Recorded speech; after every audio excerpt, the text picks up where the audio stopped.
look, you've gotten worse, bro. So now what I want everyone to understand, this is what I want everyone to understand. There's a new sheriff in town, and his name is Arteta, and he's here to dominate the league for the next few years. Well done. There's a new sheriff in town, and it's Big Teta. Big Teta, the Arsenal, we're back. We are back. The Invincibles, they're nothing. They're nothing compared to what the next 5 years is going to be. Big Teta and the Arsenal have rolled into town, bro, on the chariot made of gold, bro, whipping up horses. We're going at 100 miles per hour. The pet reign of terror is over. There is a new sheriff in town, and it is us. You're all pissed. I'm telling you now, you man are all pissed. All my ops are in hell. Aston Villa in hell. No, I'm laughing, bro. Did you just say? All my ops. By other clubs in our league to sell our best, some of our more important players, should we say, to them. You know, I have no issue with them going off to Barcelona or Inter Milan. Please, I'll drive you there.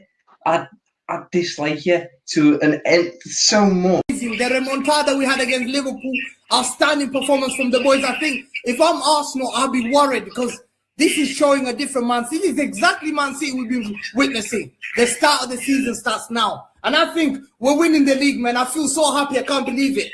Can't believe it. We're coming for that league, and Robbie knows it. Chris will see it. Today, I think this season might be a historic season for us. I think the way we win the league, I'm so happy, man. He scored his 28th goal for City this season. See?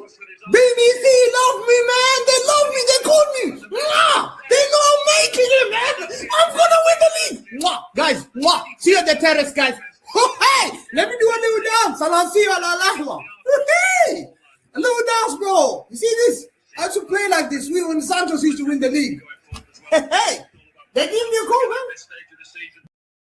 Bismillah ar-Rahman ar-Rahim. Hello everyone and welcome back to the channel. Welcome to another episode of A-Listers. Dayo couldn't make it. Nothing to do with him, just because he wasn't at the office. He's at the office, sorry. So he takes Mondays off, so he couldn't make it. But we have a more than apt replacement. Man like Martin is in the building. We didn't just, big up to you, Martin. We didn't just replace Vater. We massively upgraded. Completely. This is just literally like going from Naby Keita to Szoboszlai. This is like going from Nathaniel Klein to Trent. Huge upgrade because we got Martin repping Man City. Big up to you, Martin. Thank you for joining us as well. And then Kunyan will be up to the description. Big up. Lewis is busy watching TNA on replay because he's a fraud, you know, and he's going to be shameless today because Chelsea won a game. And Spurs, of course. All that yap, and money spent just to get slapped up by Bournemouth 3-0. We love you, Jay. Liverpool just drew in it. Nothing, you know. Brentford, nothing. Brentford. If you're gonna take slide digs, at least make the team right. Do you know what I mean? Did I not say Brentford? You said Bournemouth, I think. Oh. No, I didn't. I said Brentford. Respect yourself. Nah. I zoned out. I wasn't listening. But yes, how are we? I'm great. I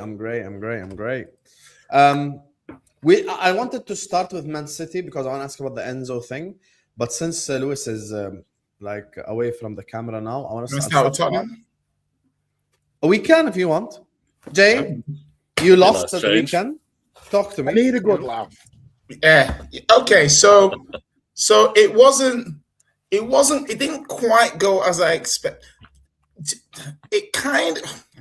It didn't go how I expected. However, it kind of went how it should have gone based off if you looked at what Spurs put out there and what Brentford were doing. It was a terrible performance. Honest, it was like it wasn't terrible in terms of like just effort levels and stuff. It was just we were getting out muscled, we were getting out passed, we were getting outplayed. So yeah, but the caveats, the reasons why I feel optimistic. You guys, have you ever bought stocks? Have you ever invested? Yeah. Okay, so think about investing is you can invest £100, £1,000, and that stock can go down 10% the next day. Do you know what I mean? You aren't going to sell there. That's not You're the gonna time to hodl sell. it, eh? Exactly. We're holding. We're basically saying, you know what? Buy the dip is what I'm saying here, yeah? Reinvest in the dip. And, you know, there's 37 games to go. Savinho's here now. Marmouche is nearly here now. See, you're laughing here. You're laughing. Okay, listen. It's the way you said Savinho's here. No, because the thing is that we want Savinho because of two reasons. One is his ceiling. We can make the argument he's, you know, his finishing, he's got some improvements he needs to make, but if you look at his profile, his ceiling is quite high. If you can sort that stuff out, he could be a great player. He's only 22. Do you know what I mean? So I think for Spurs, there wasn't many players better than Savinho that would have cost less than him that Spurs would have been able to get. Is he proven? Like, does he fit within that category of someone who's proven himself in the Prem, or is it just proven? I don't expect you to say this. Come on. What do you mean? 93 million for Savinho against. No, hold on. Because okay, look at it like this. Yeah, first, like, find the 1% shame. You okay, have no. Hold on. Focus it on this. Right. Look at the profile. Let's say you want to buy a left-footed right winger or a left-footed player that can play on both wings. Yeah, and ideally, you'd like them to have played in the Premier League before, right? That basically leaves Minter, Savinho, and Neto. Maybe players like Ouattara and stuff like that if you're feeling a little bit more adventurous. But that's the list, essentially. Yeah. So Neto will cost more. Minter is injured. That leaves Savinho. So, you know, I'm not. Neto won't cost more than 90 million, says who? Chelsea wanted 60 million for him this time. I thought you wanted Gakpo. And Gakpo too. Yeah. No, hold on. You think I think Neto would cost at least the same. No, Neto was quoted at like 60, 70 M's. Oh, Chelsea aren't selling Neto for 70 million. Bro, come on, bro. They're getting like 65. You're million. saying that they're gonna ask 100 something for Neto. Me and you both know that's not gonna happen. Come on, bro. No, but what I'm saying is they're getting like 65 million pounds for Jackson. Also, there are wingers around the world that make a lot more sense for 50, 60 No, there million. isn't. No, You do realize Liverpool are about to pay 15 million more for Barcola than Savinho, and you're but Barcola's a right-footed winger. I said a left-footed. You're overpaying. No, that's the exact point I'm trying to make. As in, like, Kudus injured, Kulusevski injured. So Spurs need a left-footed right winger. They need that profile, right? So it can't be a Barcola who's a right-footed left winger. It needs to be a left-footed right winger. Do you see what I mean? So bring me the names who you think is better. So I personally am not. I like Savinho. He always played well against Tottenham. He did always. You guys always won anyway. No, but that's the thing is, like, Savinho always played. Would you agree with that? Savinho enjoyed playing Tottenham. Not really. I saw a stat today. He had 1% conversion rate, the worst in the league. Listen, you got a point. I think he has got a ceiling. But I'll be honest with you, I think we've robbed you for 93 million quid. Oh, it's definitely an overpay. Spurs have Listen, I would have drove him down to Tottenham for that money. Yeah, so it's like, my issue with Savinho is, I think he's got a ceiling. Listen, the guy can't finish anything. Yeah, he just can't. I'm sorry. I've watched it with my own eyes for 2 years. And I've been one of his biggest backers. I think there's a very exciting player there, 100%. He has to. I've questioned his temperament massively. The way he's dealt with City in the last 3 or 4 weeks has been nothing short of disgraceful. Faking illness, etc. Begging it on Instagram. They're doing this. I'm following Spurs. I unfollow Spurs. I'm following Xabi Simons. I'm unfollowing Xabi Simons. The disrespect has been crazy. for a football club that gave him his chance in Europe. I think it's crazy. But when Tottenham knock, do you know what I mean? As in, like, open the door, rat-a-tat-tat. And sorry, I didn't realize we were doing the best stadium in the No. You've been holding this brother hostage for a year.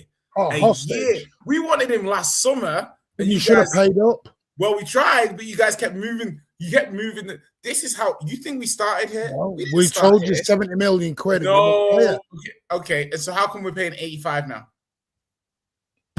Because you haven't because got you kept moving the goalposts. No, because you haven't got Daniel Levy in charge of the moving the goalposts. And we wanted the player so much, we paid it. And then to double it up, you're giving us our money back for Omar Mamouche. That's cool. Mamouche. Listen, I'm saying, like, you. I mean, I can have a look down the back of the sofa if there's anything else you want to buy off us, you know. I think Marmouche is a good signing, in my opinion. I don't think that's a bad signing. I think as your main striker, Martin. Let's understand who we're talking to and who we're talking about. We're talking about Tottenham Hotspur. Our bench players are better than their starters. I'm not even saying this in a condescending fashion. You are saying it in a condescending fashion. No, but I am. You are. Jay, you know when I want to be condescending. I'm not being condescending. Hey, Jay, don't have it, Jay. Don't have it. That was so condescending. I'm not even being condescending. Can I explain? What are you doing now? Being condescending. That's what he's doing. That was a little bit condescending. Extremely condescending. Can I explain? Go on, explain. If I'm on the board of Tottenham Hotspur, let's say I'm their sporting director, and I finished 17th 2 seasons in a row, it makes sense to sign the deadwood at the top club to raise your floor. This is not an insult. Guess what? Cody Gakpo. Cody Gakpo, as an example, is not good enough for Liverpool to win the league. Cool. However, is he good enough to take Spurs from 5th, 6th, 7th, and top 5, top 6, 7 contention? Yes. Same with Savinho. Same with Marmouche. Listen, they might not be good enough. Let me explain. They might be not good enough in the context of City winning the league, Liverpool winning the league. But if I told Martin his club objective is getting top 5, I am speaking for Martin here because my answer would be the same. I'm sure they would have gotten top 5 even with Savinho there, even with Marmouche there. That's not a worry. You know, it's not like me and Martin are sat here going like, oh, we're not going to get top 5, you know? Like, I've never been worried about that. I think we'd get top 5. I'll be honest with you. So that's why I think you're just raising your floor because as bad as Cody Gakpo is, you could probably say there is no better Spurs forward over these last 2-3 years anyway, outside that little run that Solanke had. Right. So, I'm sorry. Like, I've listened to this condescending pap for a few minutes. Why am I condescending? It was extremely condescending. It was extremely. I'm saying this. Lawrence, can you stop throwing gas on the fire? You fraud. It says you who started the fire. No, because I want to say to you directly, Hussam, if you sell us Gakpo, we have a better attack than you. No, you don't. Yeah, we do. I think Gakpo, Kudus, Marmouche is better than any 3 that you put up. What's the free? What's your best free? Gakpo. If you sell us Gakpo, if you don't sell what's your best free? your attack is better. But if you sell us Gakpo, don't be condescending, Hussam. I'm genuinely asking. Barcola, which Isak, attack and would whoever. you put up better than that? Minty, yeah, first. I hear you. I don't know. Barcola, Isak, and whoever. Don't be a bastard. Barcola's not there yet. How am I being a bastard? Now you're being aggressive. How am I being a bastard? I know you know my thoughts on Minte. So yeah, but that's who you're linked to. No, you're triggering me. How am I triggering you because your club is linked to him? How's that my fault? Listen, you're being an asshole, and you know. How am I being? Are you a Liverpool? Was it 70 million, right? Have I missed 70 million for Minto? Okay, have I missed something? Watch this, yeah? Watch this. Go on. Barcola, Isak, and whoever is better than the Spurs one. Hold on. Does that include Minty? Put them side by side. Flawless. You don't even rate Barcola. Is Barcola better than Gakpo? Yeah. Okay. Yeah. Is Isak better than whoever they got up top? Yes. Is Isak is current Isak better than current Marmouche? Can you stop? It's a debate. Hey, it's a fair question. It's a debate, yo. It's a debate. It's a fair question. lost Debate. 3-0 The to yard and Brentford, pace. and he's asking me all these questions. It's a You lost debate. 3-0 to Brentford. Yeah, did any of these players play?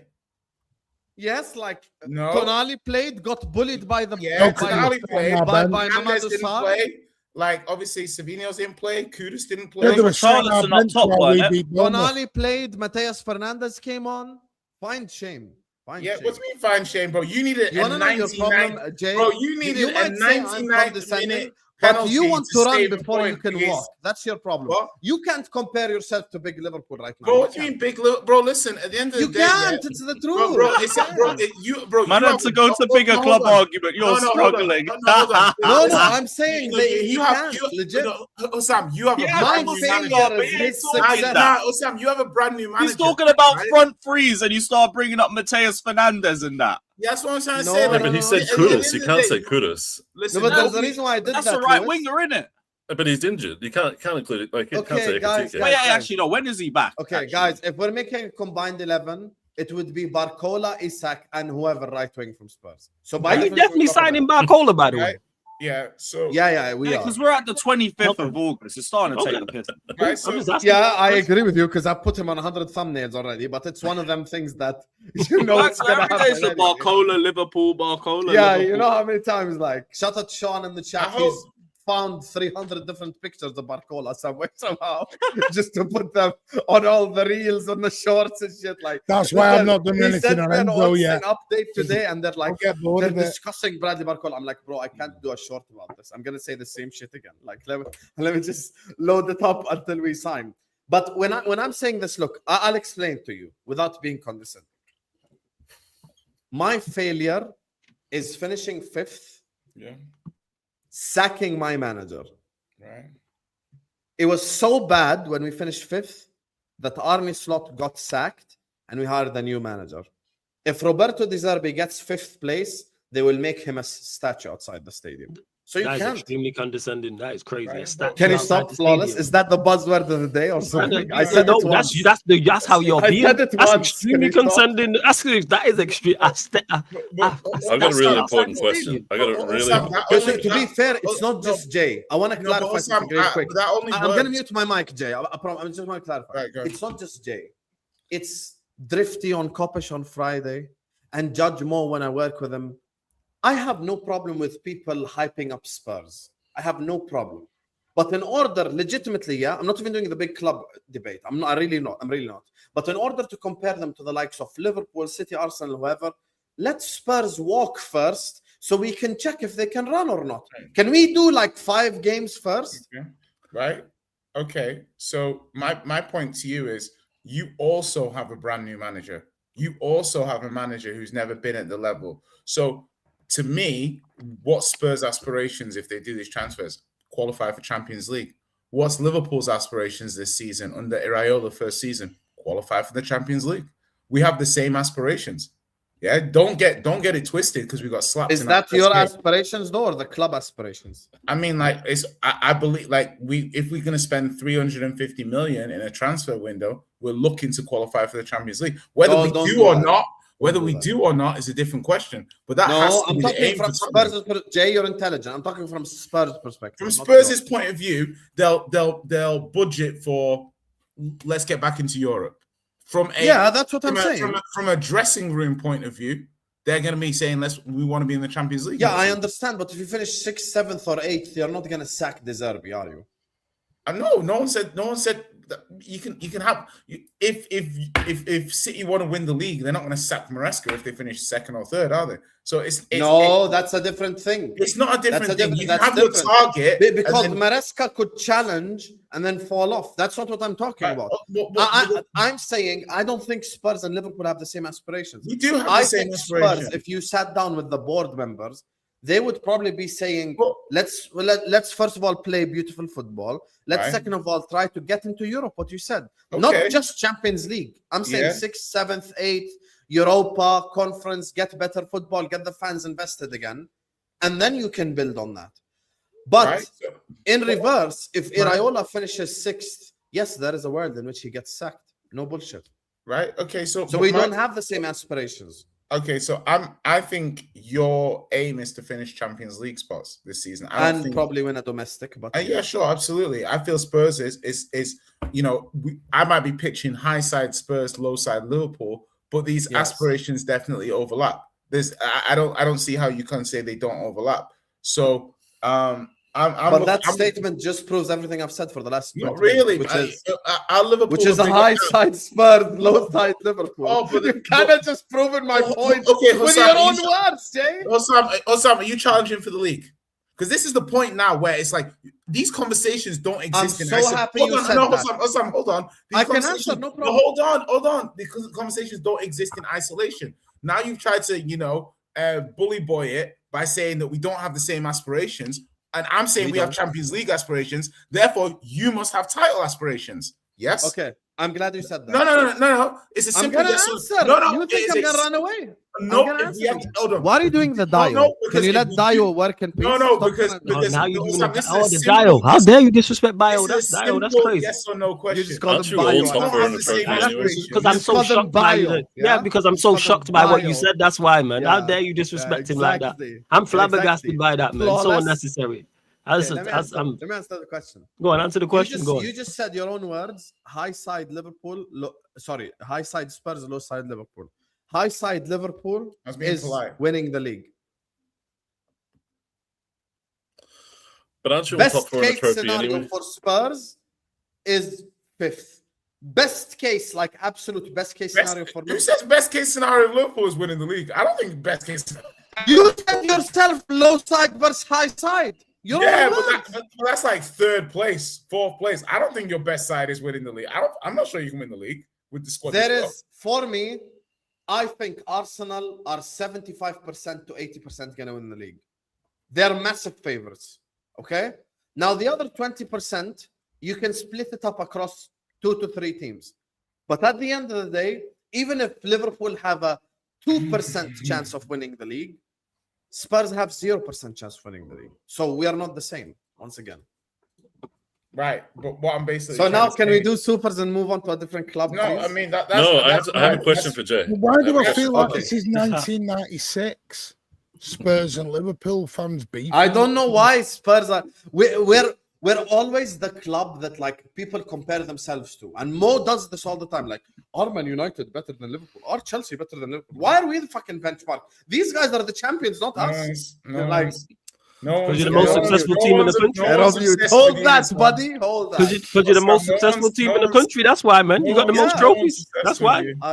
Don't complain. Heavy is the head that wears the crown. Why does everyone compare to us?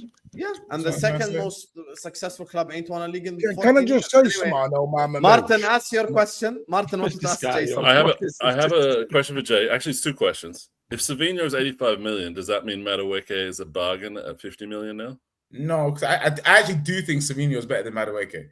Okay, all right. Even though Madueke gets actual. I think if Arsenal were to buy Madueke in this window, the same player that they bought, how much do you think he'd go for? I don't know, 60, 70?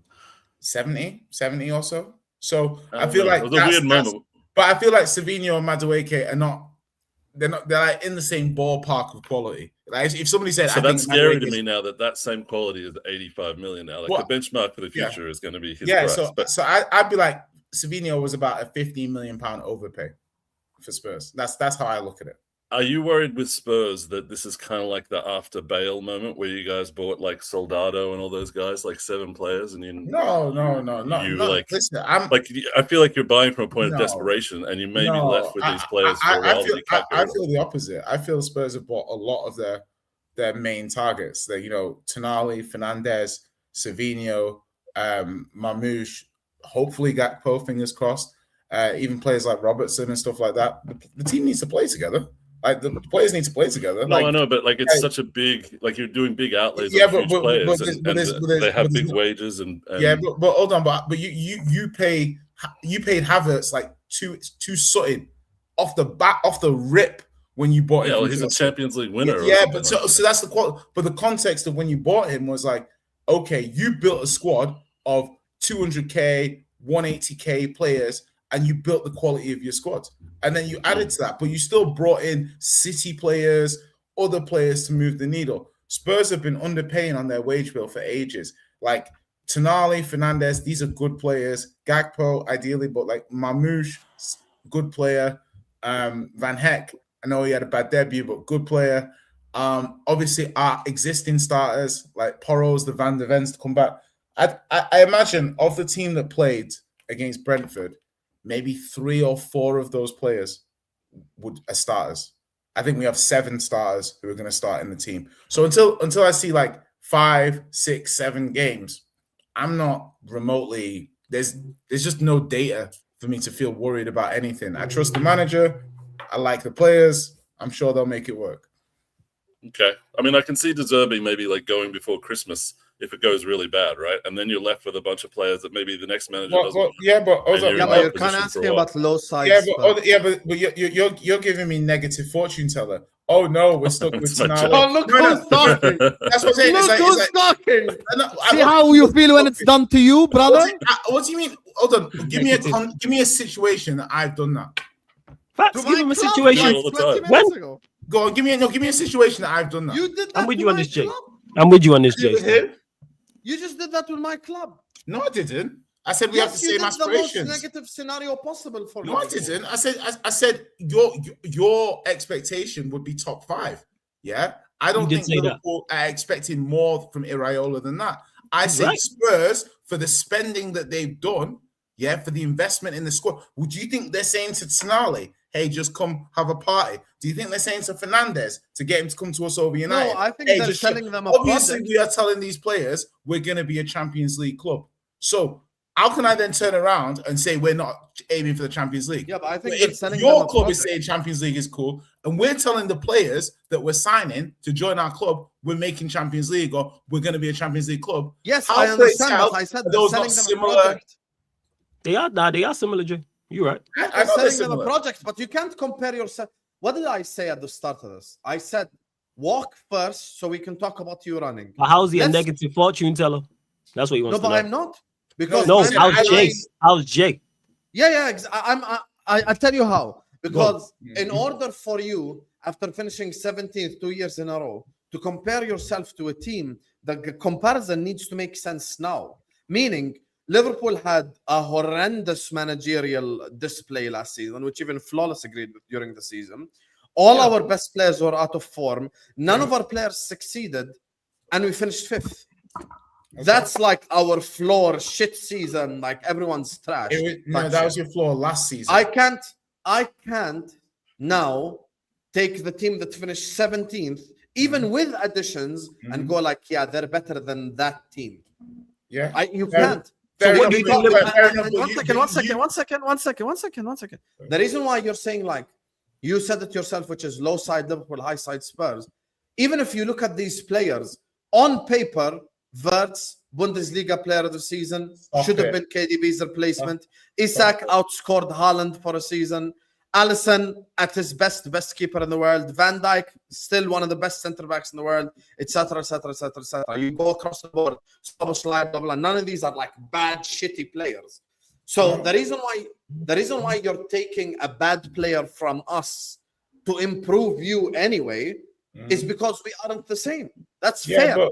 But you sent away Diaz to bring in players like Wirtz and Isak. How'd that work out for you? Let's do that again. Let's run that back. Because you're trying to assume that gravitas in another country, in another league, in another team means something in the Premier League when you come. But you're also trying to assume you can fix Savinho and Marmoush. Like, I'm worried that you guys, this is your last chance. If you don't get this right, you are assuming that, Jay. Why are you assuming you can fix Savinho and Marmoush? Well, what's there to fix on Marmoush? The guy. No. 1 second. What if Savinho comes in and he's just as trash at Man City as you? Then what? Well, if Savinho gives us a base level of wing quality, because first and foremost, we've had no right winger whatsoever. So I'm not necessarily expecting Savinho to be the answer.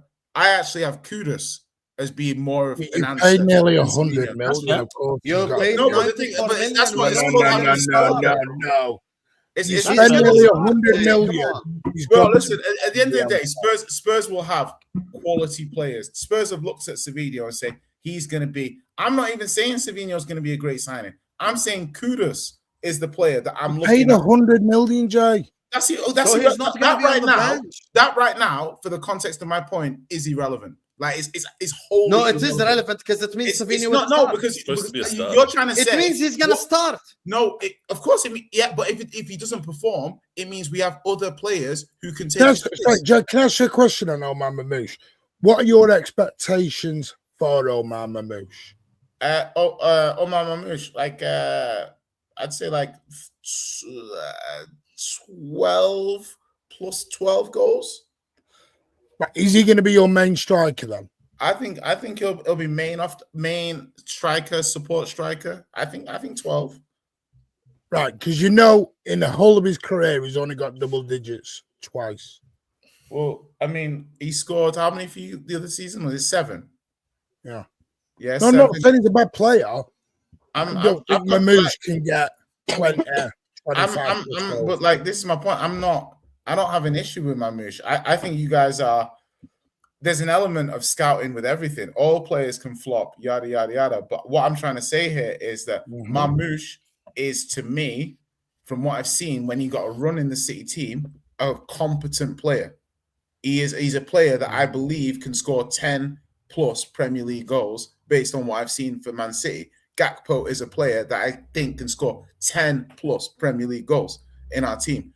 We'll get to Gakpo in a minute. I'm not making any Gakpo had Salah Savinho breastfeeding him, and he barely got like 11. Listen, because Jay, you might get a little broad on Gakpo shortly, so let's not. Yeah, listen, and that's fair enough. All I'm trying to say here is that people are saying that I'm going negative case scenario about other teams. No, I'm not.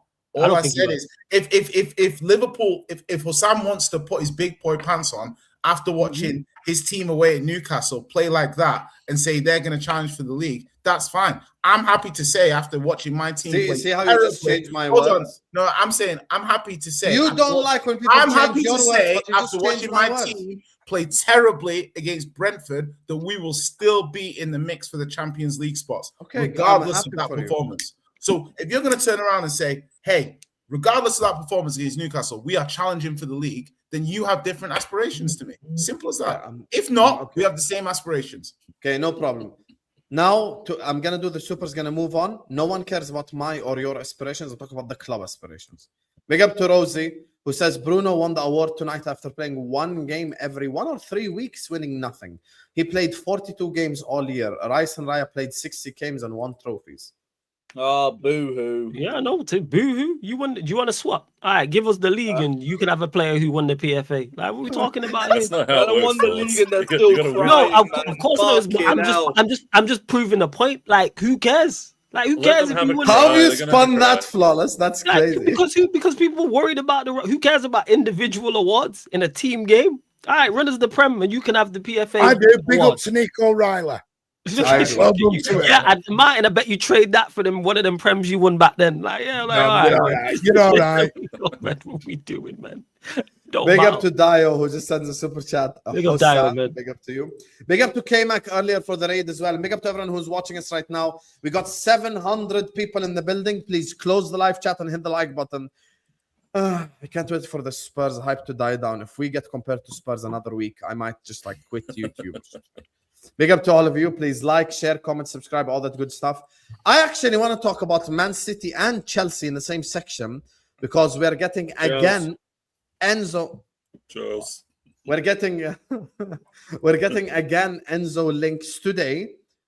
City could be willing to pay 130 to 140 million. And for the shocking news of the whole summer, City are putting their name in the hat for Cody Gakpo. Yes, you heard that correct.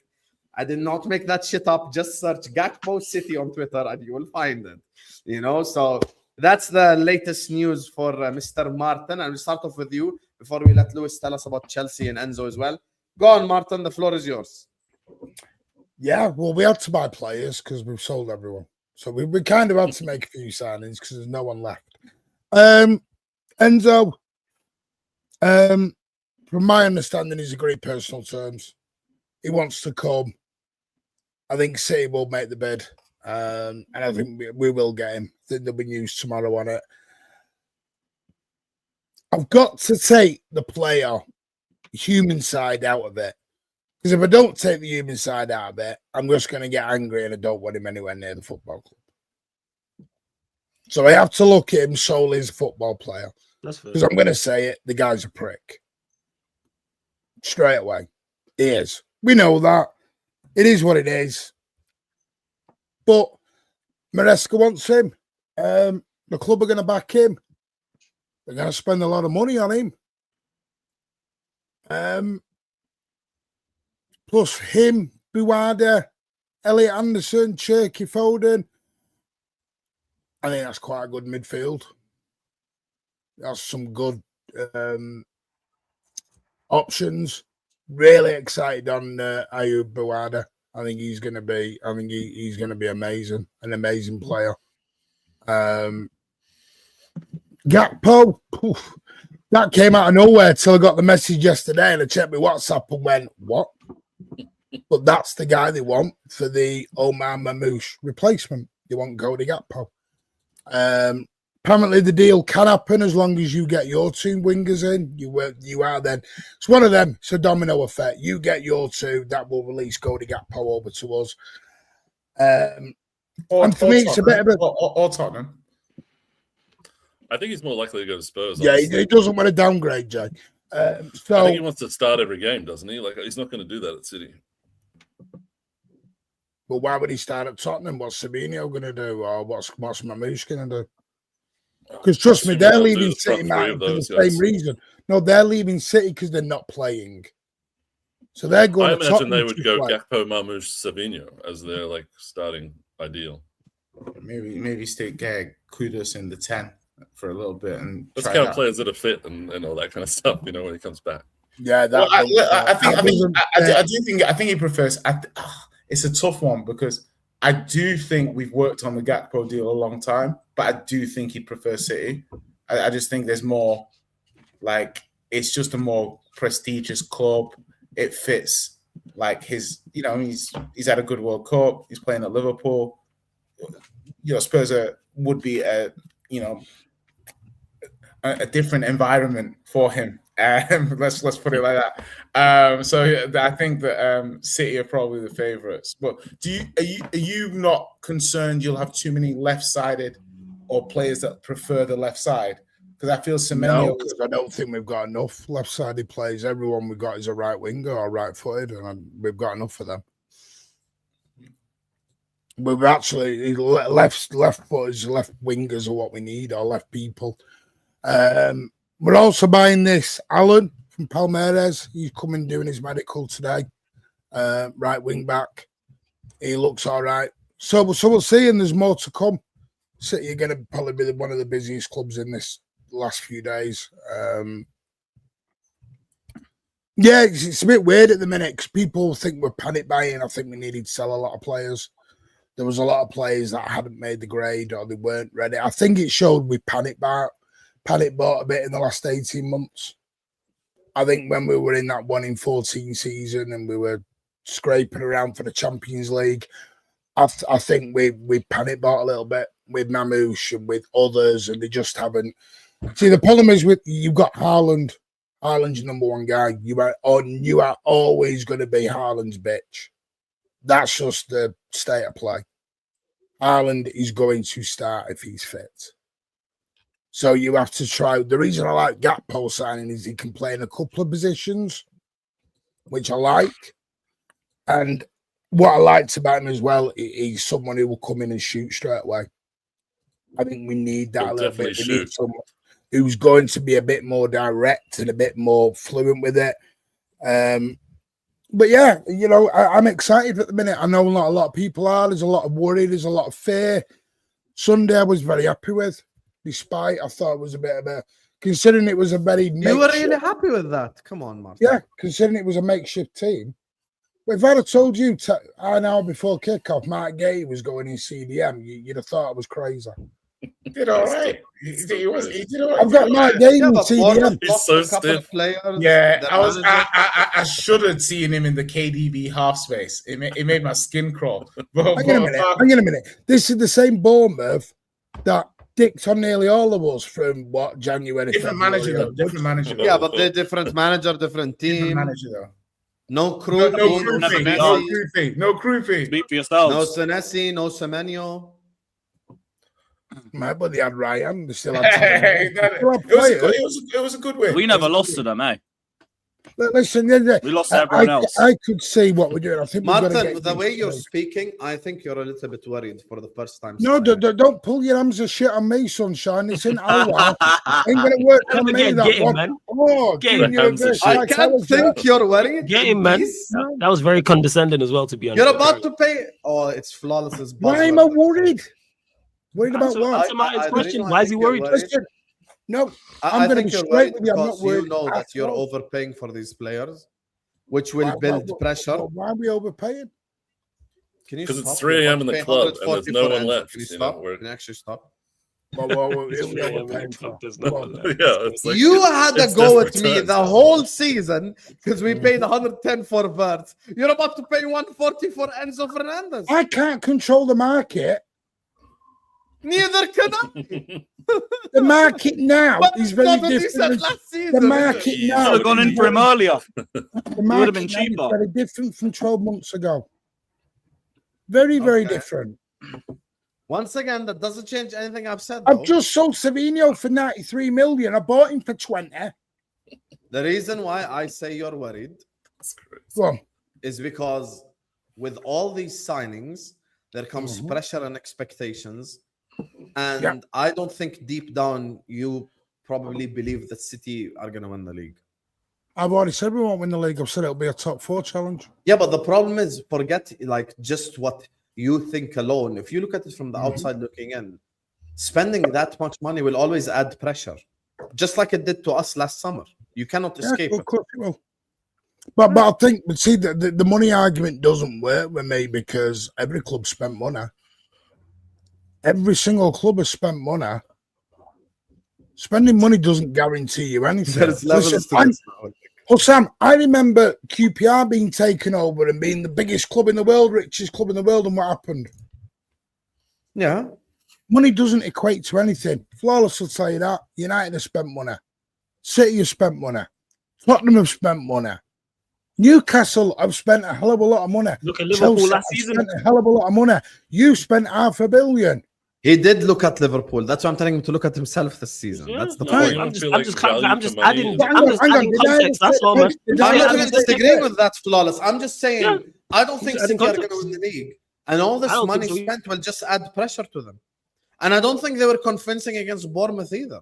Donnarumma made like 2-3 great saves, by the way. He made 2 saves. Yes, but they were great saves. They weren't just You saves. see the chances we had? Come on, Sam.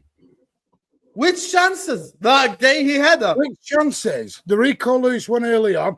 The Mark Gay one where he missed it and he was out of the Gay he had Haaland, the Haaland one that come off his bloody thigh. That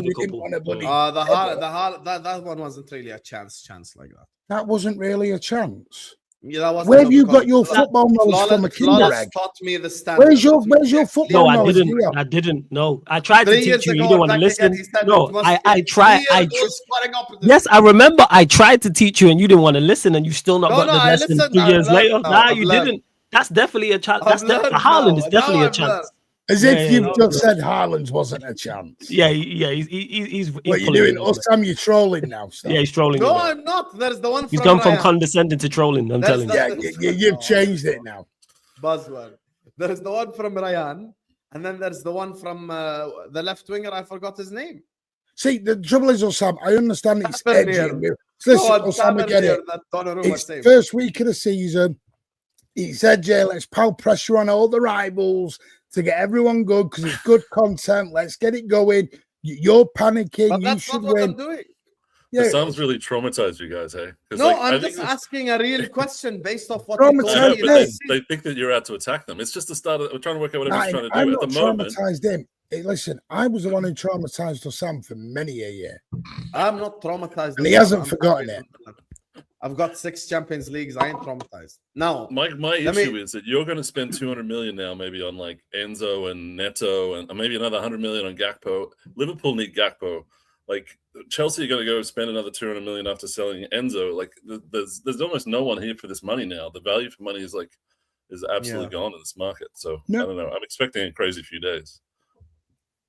Well, like I said, Lewis will say 117 on Morgan Rogers. We spent 116 on Anderson. Fees are what they are now. Yep. There's Put the nothing money down for a player, you're fee. right. That's it. Put the money down for a player. Fernandez was gone to Tottenham for 85 million. He got relegated. But I think people are buying too safe. They're like, everyone's trying to get this Premier League proven ready player that doesn't really exist. And the ones that are like proven to not work. Like if you go and find a Solace somewhere for 35 million, that's open to everyone to do, right? Like with scouting and whatever. Like we just don't see enough of that anymore. I think for me, what my thing is this season, sell it in very similar to the Pep Guardiola era. We finished third under Pep. We had to get used to the style, playing together. And the defence have already said they're struggling with this back three concept at the minute. Josko Gabardio's. And listen, you look at a lot of clubs who play back three, they do struggle at first because it's a huge change. It's a huge change to go to a back three. And now they're playing with a double pivot. There's different things within this that we're changing. We played under a certain way for 10 years. We've been programmed for 10 years to play a certain way, a certain system, and go with it. That's all gone now. I'm hearing so many fans. And that's why I'm saying Martin is worried, but he's denying it. I'm not worried. I'm okay not winning the league, Sam. Martin, I think you're worried. I'm telling you this. I think you're worried. I really do. Well, Sam, I've just dicked on everyone for 10 years. I don't expect it to happen for 20 years and 30 years and 40 years. I live in reality. Yes, that's why you're worried. That's what I'm saying. 20 years was fun. I can't lie, but I hate you. Worried for what? Why? Listen, Martin, every team has the day. Flawless had his for 10, 15 years. I've just had mine. Why are you so triggered? I'm just asking questions. Can I not ask questions as the host? Like, but your questions are absolutely crap. Yeah, but Lewis is sat here laughing his ass off that he's about to get 140 for Enzo. I just wish it came earlier so I could have a replacement sorted for cheaper. Now we got to pay over the odds for another midfielder too. But all right, man. The saga's just boring. I want this over and done with. Every day just get the same dead Fabrizio update saying that City still want Enzo. Enzo still wants to go City and a bid's going to drop soon. Like, brother, we're at the 25th of August. Can I have a bid, please? I'm actually actively begging for a bid because I'm so bored of this shit. It's every day, same saga, same story. Who are you guys going to get? Is it Scott or something? Yeah, I think it's going to be Alex Scott. Like, Chelsea have still been in talks with Bournemouth, even though they're like putting out a very hard stance. But they're still in talks with Chelsea, which means like something's going to give. I think we're just going to pay above the odds for him and have him as a replacement, which is fine. That's fine by me. Just get somebody in the door. As long as we have a replacement coming in, I'm fine with Enzo leaving because as much as he's a talented player, he don't want to be here. I want players that don't want to be here. And like all he's done all summer is like work through his agent to twerk for other clubs. He went from Madrid's my dream to Manchester's my dream. All right, man, leave. You were talking about intent for the club, and then you see the club actually have their first good window in about 6 attempts, and yet you still want to go. Come, it's just a wages thing. Go get your money at City. It's fine. Wants to play in Europe, Lewis. I understand that, but shit, you were part of the squad that didn't get. He doesn't want to watch Emmerdale Farm on a Wednesday. Pick him up. Bro, come watch Shakhtar, bruv. We've given out the bridge to them for home games. Come watch Shakhtar, innit? It might be Shakhtar v City. We might see Enzo there again. Oh, fair enough. Anyway, guys, I've known Martin for a long time. He's shitting it. I'm telling you all, chat. Promise you all right now, he's fully shitting it. I can tell from the way he's saying it. Usually he's so like condescending and he's so like, I'm Man City and I'm the best team in the world. And now he's not doing that anymore. Pep's gone. What do you want me to say? Pep's gone. Yeah, that's why I'm saying you're worried. Then you got annoyed at me saying you're worried even though you're worried. Oh, Sam, I You watched just it. said it yourself. You know, today I'm in my flawless bag. Today I'm flawless. I'm Jordanian flawless today. I want to be a celebrity like him one day. What did he say? He says, I'm using your logic against you. That's what Flawless loves to do. So I'm doing the Flawless today. You just told Flawless, money doesn't guarantee success. No, it don't. You're spending all this money. It might not Yes, guarantee we just made success 400 million. Yes, but it may not guarantee you success either. Right, that's fine. Listen, I'm not one of these new City fans that popped up in the last 5 years or so. Here we A go. bit of respect. Remember who you're talking to. Here we go. I've been a Take City some fan shine. for 50 years, and I was there in League One and all this There you cute go. stuff. Fair enough. That doesn't change anything I've said, though. Chat, he's shitting it. Trust me on this, chat. I know you can trust me on this. I promise you, he's shitting it. Do you right say now. this to every City fan? You're shitting. I am Yeah, hell yeah. I said this to Hamza as well. Hamza Hell does yeah. it on his own. Did you say Hamza this to is Veta? scared. I I'm think you said abusing this to Hamza on Veta. every hour. Oh Yeah. my god. Yeah, but Hamza admitted he's shitting himself, and that's fine because everyone's allowed to support how they want. Hamza's got extremely high standards. No problem with that. I've got standards. I'm more patient with it because I've been through it. I've been there and I've gone to there. I'm okay going there because I'll tell you what, I do think we'll have a drop off this season, but next season, in Maresca's second season, I think we'll dip the league. Okay, fair enough. Okay, see, so just say it. If you said that from the start, this wouldn't have been Did a he say debate. dick? That's what I'm telling you. You didn't let me no, but finish you could have 'cause were said that still- 30 you were minutes ago. trying to Yes, Hussam, I'm a We'll bit send the worried. edgy However, guy. I think We'll be send the better. edgy guy because your club's in the mud. You know what I mean? Whoa. This is not the Liverpool section. We're not going to be here to talk about Liverpool just because I'm the guy asking questions. There's the Liverpool section later, don't worry. And we'll come to the Liverpool section. No problem. You can We'll say talk whatever about you want. See, Wura. I'm very democratic. I'm democratic. I Listen, learned that mate, from you're going Flawless back as well. to I'm a talking subscriber. Chester Sarkam days said and bloody subscriber. everyone else you had. This is That's crazy. where you're off. I'm democratic, just like Flawless as well. You know who's not worried at all? Lewis. Guys, Lewis thinks that they're gonna challenge for the league. So let's unpack. We're here that until right- we're not here, innit?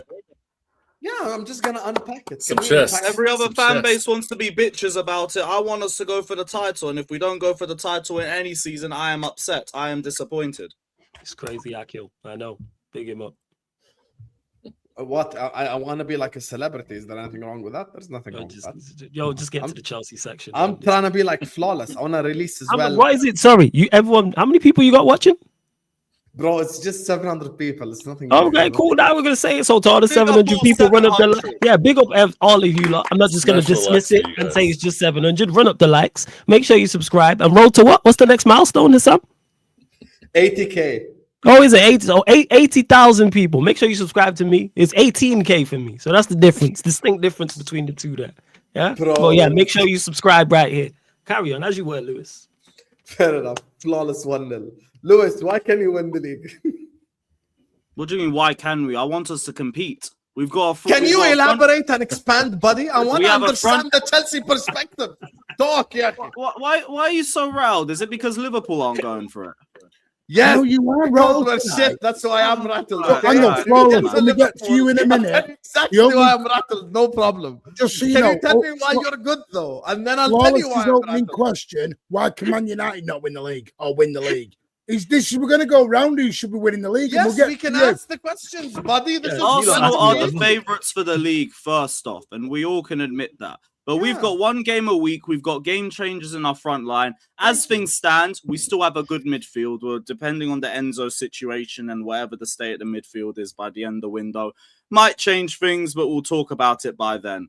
I think our backline's a little bit better now with Lacroix. My only question mark is like subject number 1, Robert Sanchez, because like the first test that you had where your position is up for grabs and you produce that disaster class, I cannot be asked. But all I've heard for years is we've spent 2 billion, we've spent 1.5 billion, yet you have no standards and no expectations. I have expectations. You've spent all this money, and a lot of these players are now more experienced with another season. A lot of these players have had the entire summer off where we had back-to-back seasons with the Club World Cup before that. I'm expecting them to step up. And if they don't step up, I'm going to be upset and I'm going to be calling people out for it. But ultimately, I don't know why it's crazy for me as a Chelsea fan to have the expectations for my club to move like Chelsea. Do you want Kepa back? Fuck no. Fuck no. But you special press, 30 cents.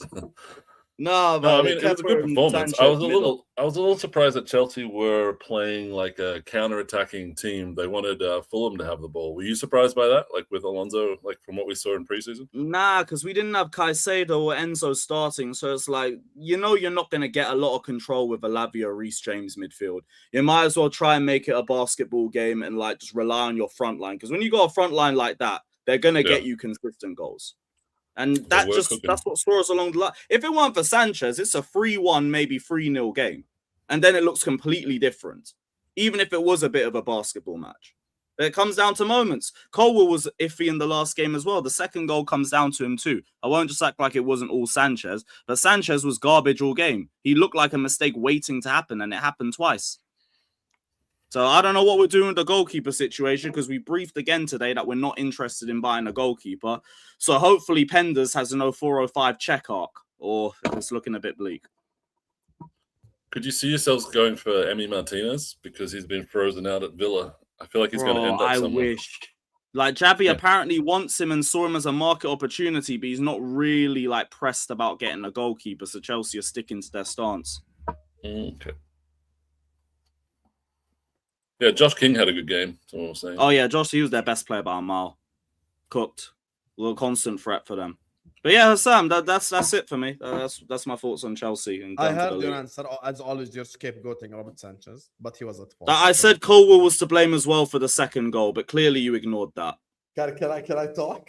Why? No, but you made a wrong point. You said you just complained about people putting words in your mouth, and then you just did the same thing with me, you fraud.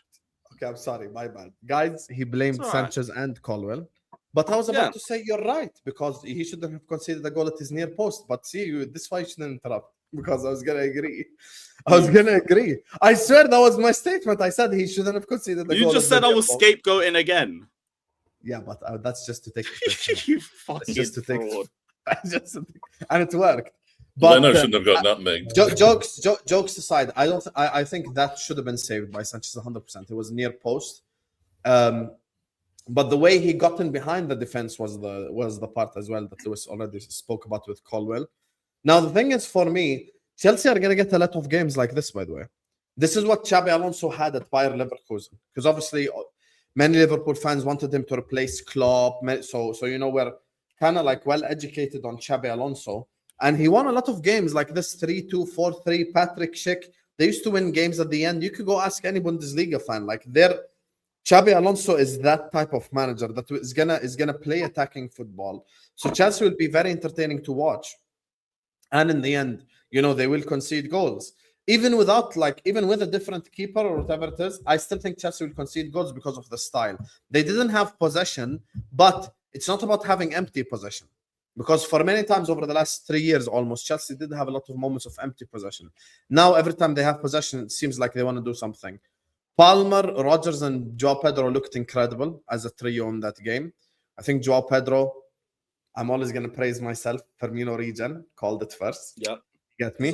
Cole Palmer needs to prove it though. So I think like everyone needs to take a step back on Palmer prop until we get like 5 good games. So we can go like, okay, Palmer's back to his level. I think Rodgers actually was quite impressive as well on his debut. I don't think a single Chelsea player was like bad to that level. Like, I think most of them were good / very good.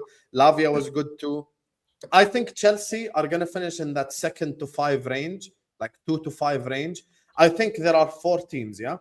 Liverpool, City, Chelsea, United.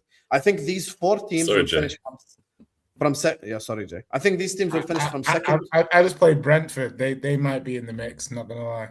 I disagree. I don't think they're but anyway, Leeds, I think Leeds. I think these are the teams from 2nd to 5th, and I think all of our teams will be separated by like 6 to 8 points come the end of the season. That's my legit prediction. So, the reason why, like, I hear what Lewis is saying, he's in the title race until he's not in it anymore. But if I am to predict this season, I don't think there is a title race to begin with. Right. I'll be honest with you. I just think Arsenal are stable. And when you watch the Arsenal game compared to the rest of us, you could tell the team like, okay, everyone knows where to be on the pitch. No one's learning anything. They're just kind of doing the same thing they did last season, and they're gonna win. They're gonna win a lot of games like. I think we can break down low blocks better than everyone else. I think that's going to be where like other teams struggle a bit more. Yes. And I want to come to Arsenal in a bit. So I don't have a problem with anything Lewis said. I just don't think they're challenged. Can I just one thing on you said? I actually disagree. I think Palmer was spectacular on Monday. I think he was.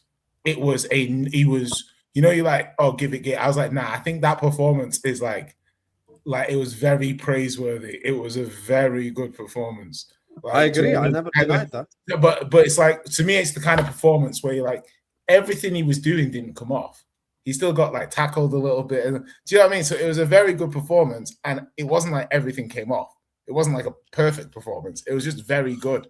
But you could also say that Fulham had like really long spells where they were pushing Chelsea back and quite dominant. With but like, I'm more looking at his individual interaction, like his dribbling, his decision making, his quality of final ball, his finishing. I was like, from his technical point of view, I was like that he looked sharp. Like he looked like he was running free. I was like, he was dribbling and sprinting. I was like, okay, this guy's like, he maybe needed. Well, they've got that 7 rest. defenders back there, right? So he had a certain freedom to him, and it looked like he was enjoying himself being out on the right. Now relook at how he was slaloming through these defenders. Like he was there was like 3 or 4 people around him, and he was going through them. He was going past them. Jay, just to clarify, I don't disagree with you doing Palmer prop. I think he deserves it in that game. Yeah. What I said, the reason why Lewis didn't interrupt me is because he understands where I'm coming from. In order for us to put Palmer in those conversations again, we need the run of form. Lewis will tell you this right now. He watched Chelsea week in, week out. Palmer is capable of this type of performance, and then week after, it's a 2 out of 10, he's disappearing in the game. And then the week after that, I get your point that you're making. You want to see? Yeah, he needs to be consistent. That's all. Yeah, I understand that. No, but I'm saying I haven't seen Palmer play like this for like a year. Like, as in like this level of performance. I don't know the last time he played like that. Do you know what I mean? I think he was much better than anything he's done in the last 6 months. I was like, that's why I don't necessarily disagree with that, but in order for me to put Palmer back to the level he belongs, I just want consistency. That's all. That's it. I understand that. Did he I'm get not injured? cooking the guy or anything. Now let me just do these supers. They're gonna move on, talk about Man United and then Liverpool. Big up to all of you guys locked in. Please hit the like button. Please subscribe to the channel if you're ready to do so. Every single one, please like and subscribe. Now, so let's get to these supers real quick. Big up to Foolish Snippets. Says Spurs keep buying the dip until stock gets to 0. Pump and dump. Yeah, solid. Yeah. Solid. I read a really interesting theory that like the teams like Brentford and Brighton, they sell their players to the top teams so they can reduce the ceiling of the Premier League so they can make it more competitive. It's all a big Ponzi scheme. And I was like, I like the theory. It's a good theory. That's it. A Blizzard and Craven Cottage. Palmer is back, baby. I like the little line, man. Big up, brother. Up there, Chelsea. Wait, we haven't spoken about Arsenal yet. I just realized we're speaking about Arsenal. We don't need to. Big up to Ed who says R.I.P. Dolly Parton. That's what Ed says. Bears. Damn. Bears. Wait, I know Dolly Parton. Yeah, she's reality TV. She's got the the country singer, Jolene. Yeah, but didn't she do reality TV as well? Brother, like, you know, how do you not know for Jolene? Like, why around for 70 years? It's big Dolly Parton. You can't be knowing her for recruitment shows, like fucking like reality shit. Like, Dolly Parton. I know her from reality TV. What reality TV shows are you watching with Dolly Parton in them? Is the question. If Dolly Parton is the answer, then what the hell are you watching? Is the question, Hossam. Working 9 to 5. Hossam, would you take Jordanian Musa Tamari instead of Mente? Of course I would. I don't rate Mente at all. That's why Flawless keep bringing it up, because I don't rate him. Bro, just get to the next super chat, yo. I bring it up because your team's linked to a player. Make it make sense. Careful, guys. Don't mess with City too much. You'll put on a no-fly list and be enemy of your country. Wow. I mean, wow. oh, he's telling me Arabs don't know Jolene. Fazia. Chelsea gonna challenge with a right back in goal, is what Don AFC says. A right back. A right back in goal. That's Sanchez's. I wouldn't new want position. Sanchez playing at right back. Already got Gusto. That's enough of a problem. Who's the right back in goal? Big up to Amino, who says Chelsea's defense is not weak because of the names. It's because Alonso's system gave Fulham 63% possession, 14 shots, 6 on target. Rest assured, the bigger team will cause you a hell lot of problems with that system. We'll see in the future. Like, we got Arsenal game week 3, so that'll be a good test. But that'll be a good game. Yeah, but in terms of like the system, like the problem still came down to 2 goalkeeper errors and like Colwell fucking up. Nah, it wasn't Fulham, really like structural. Yeah, but Fulham, like, I can't see. That's after this game. It's really interesting. Like, I had Fulham and Newcastle to struggle a bit this season, and I watched them both in the first games, and I can't tell whether Liverpool and Chelsea helped them look good or whether these teams are good and they're not going to be in that much trouble. Choose your own adventure, you know. I want to stick with my initial. I want to stick with my initial prognoses, and Fulham were decent, but I do think that there's a point to be made about better teams are gonna punish you, and that line, it was quite high. You know, a team with better runners. Maybe it's just they played like that against Fulham, but if you have a fairly high line and you don't press, do you know what I mean? It's cash money for certain teams. So it'll be interesting to see how they play out. But yeah, that attack is so good. Like, it just in terms of when they play like that, it'll be interesting to see if they can keep a level of consistency. If they hit 20 goals, they're cooking. Super Bruno, European champions in disguise, is what Akia is saying. Can't wait until a third game week, Arsenal versus Chelsea. And speaking of Chelsea, I said we're going to move to Liverpool, but let's talk about Arsenal first. Wait, Hossam, I only came on for one thing and one thing only, Flawless. Thank you for having my back. I was driving home, watching you on my screen, in traffic, and all I saw was a big head do this. Why are you doing it, Dial? Why are you doing it? The next time you use me as an adjective or a verb or a present continuous using whatever your English term is, I will haunt you in your sleep. That's all I came to tell you. Big up, Martin. Dio, let's take a step back. I got your back, Dio, man. I got your back. Okay, Dio, let's take a step back. It's not for Flawless. I heard Flawless say, "Why you're using me as a qualifying term? What is this?" Dio, let's take a step back. Dio, let's take a step back. Since Jay joined A-listers, he's only complained about 2 things: getting clipped up and being interrupted by Dio. That's and you being condescending. Don't forget that. So Jay interrupted me. So I said, "You're doing to me what Dio does to you, and you complain about it." So it's a fair analogy. You could have used Dio comes in a very weird mood, and we'll get to that. We're in the Liverpool. My name's Martin, and I'm shitting it, bro. Guys, you are shitting yourself. No, I'm not shitting it. I'm good. I'll let Martin take it from here for the Arsenal side. I just got home from work. It's been a long day. Big up, guys. I gotta go. Enjoy. Take care, bro. Take care. Wow, Flawless turned on me so quick. Come on, let's get to your. Let's get. This guy got more heel turns than the Big Show. Big up to all you guys lost in, please hit the like button and subscribe to the channel if you're ready to do so. I'm gonna talk Arsenal first, and then we'll move on to Liverpool. I promise. Which one's the Arsenal fan here? You are Martin. Just so I know which answer for me if he wants. Martin's the Arsenal fan. Okay. Yeah. Just like you and Lewis are City fans, it works that way. Anyway, I figured out why you're not bothered about Liverpool, because you've got a foot in each camp. I win the league either way. Yeah, exactly. 100%. No problem. Look at you, you're so right. No, Liverpool fans are going to support Alonso. Martin has never been triggered like this by me. Today, I feel happy. I won. I'm glad I won. You're wearing an LA Galaxy shirt, man. Give over. Yes, and you know who played for LA Galaxy? Stevie G. My lads. Did he win the league title? Can't do that right there. Is that before or after he tried to? If Flawless wore a Chicago shirt because Rooney played for them, I don't think there's anything wrong with that. No problem. Guys, I'm 3-0 up today against Martin. Anyway, let's go to the Martin who's not shitting it.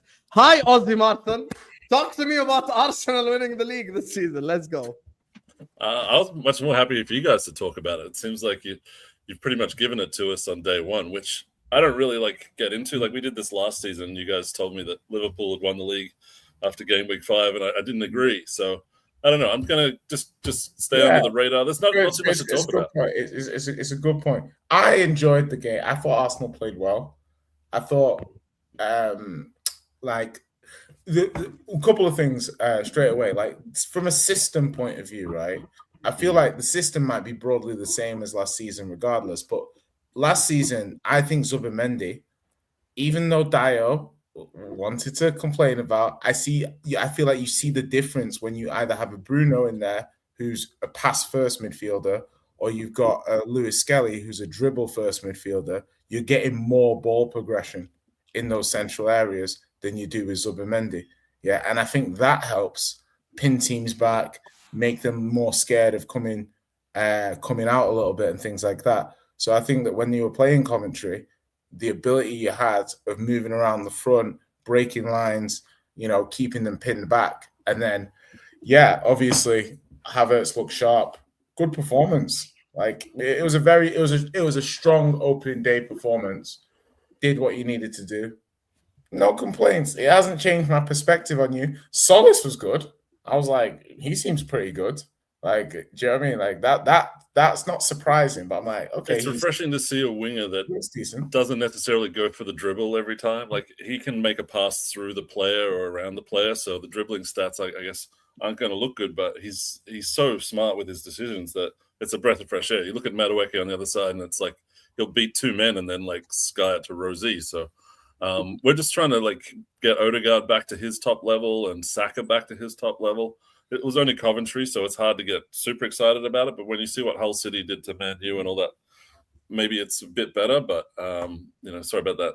Think they're flawless, but I am quite happy with the squad where it is now. I think that MLS will stay. I think that Bruno will come in after his injury and give us a lot of options in the midfield. And Konza coming in at centre back makes me not worry about missing sleep, even though I really wasn't worried about that with Mosquera anyway. We just seem to be stacking defenders and midfielders when I'm more worried about our left wing. Like the fact that we've sold Nelly and we haven't replaced him seems stupid to me, but obviously the club knows what they're doing and they're going to buy someone between now and the end of the window. But if we don't replace his pace, then I think it's a stupid move to get rid of him, to be honest, because he was our only real, I'm going to outrun the defender kind of guy. But most people are happy to see him go, They're like, you've done your time, Nelly, get out of here. So I can understand. But for me, he brought us here. He's a really good, player for most of the time. I mean, even the last season, he got 18 GA. It was his second most productive season. But people just go, he only got 1 goal in the Premier League. He's got to be crap. So I don't know. It's hard to have logical conversations about left wingers these days. The alternatives are generally worse than what we have. But Arteta seems to have changed. He doesn't seem to be quite, I don't know whether it was him or the players, but they seem to be playing a lot more freely and a lot more confidently than they were. And we don't seem to be going back as much as we were, back and sideways. So I can only expect good things. We didn't get any set piece goals, unfortunately, but we're working on it. And hopefully next week we can go back to boiling people's piss again, because I don't know. Everyone's giving us compliments. I don't know what to do. It's a very strange situation to be in. There's no title challenges except for Lewis, and it's like a free run at the PL. So but there's a reason why I'm saying that. I'm the shoe fits to everything you just said, and the reason why I say that is, out of the big 6 sides, first of all, I'm removing Spurs because they're Spurs and they're not going to win the league. You look at the other 4 clubs. Iraiola's got to prove it. And we've lost 5 players either through injuries or sales. You look at Man United, Carrick needs to prove it, and the players need to prove it too. You look at Manchester City, they've lost Rodri, they've lost Bernardo Silva, and they've lost Pep Guardiola. So they've lost probably two of their biggest factors, really. So that's going to be a difficult thing. You look at Arsenal, and they have the same exact manager, same exact spine. They've got, in my opinion, the best midfield and best defense in the whole league, and depth, if I include depth as well. You're looking at bench options. Your 6 in midfield are Skelly, Zubimendi, Rice, Bruno Guimaraes, Odegaard, and Eze. As a 6, that's the best in the league if I consider everyone else. Your centre back and full back options are crazy. You got a lot of David Raya, who's not injury prone like at all, and you got Kepa and Melia.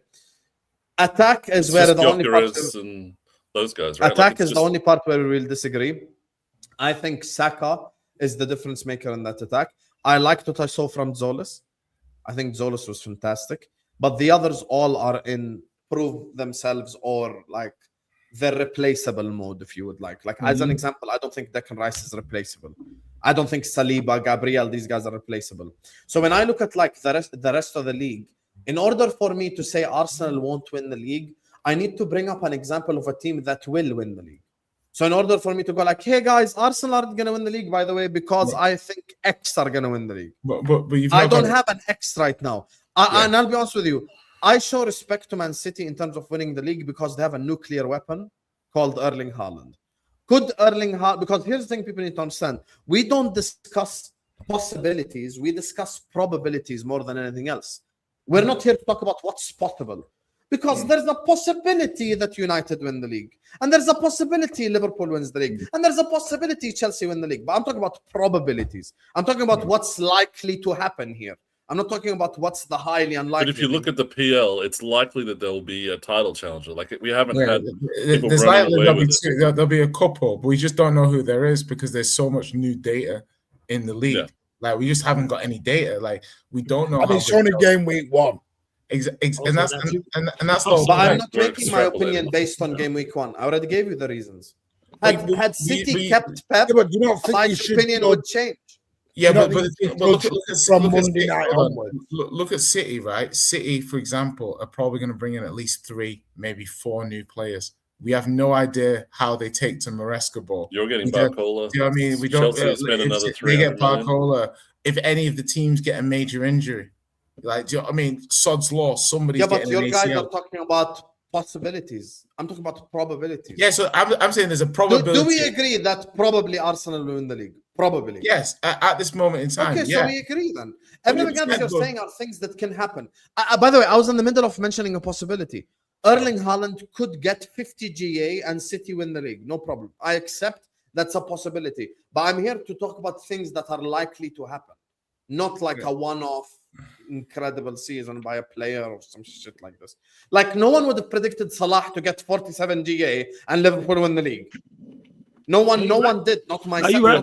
When we talk about the margins of the Premier League, it could only be like 5 points difference between where we were last season and where we are next season. Maybe we go down a couple of points, and City are doing way better than everyone thought they were going to be. And I just can't be that like blasé about it and go like, yeah, it's in the bag. It's just not in my nature. 22 years of no PL title means you're just not going to say stuff like that because you're tempting football gods and all that.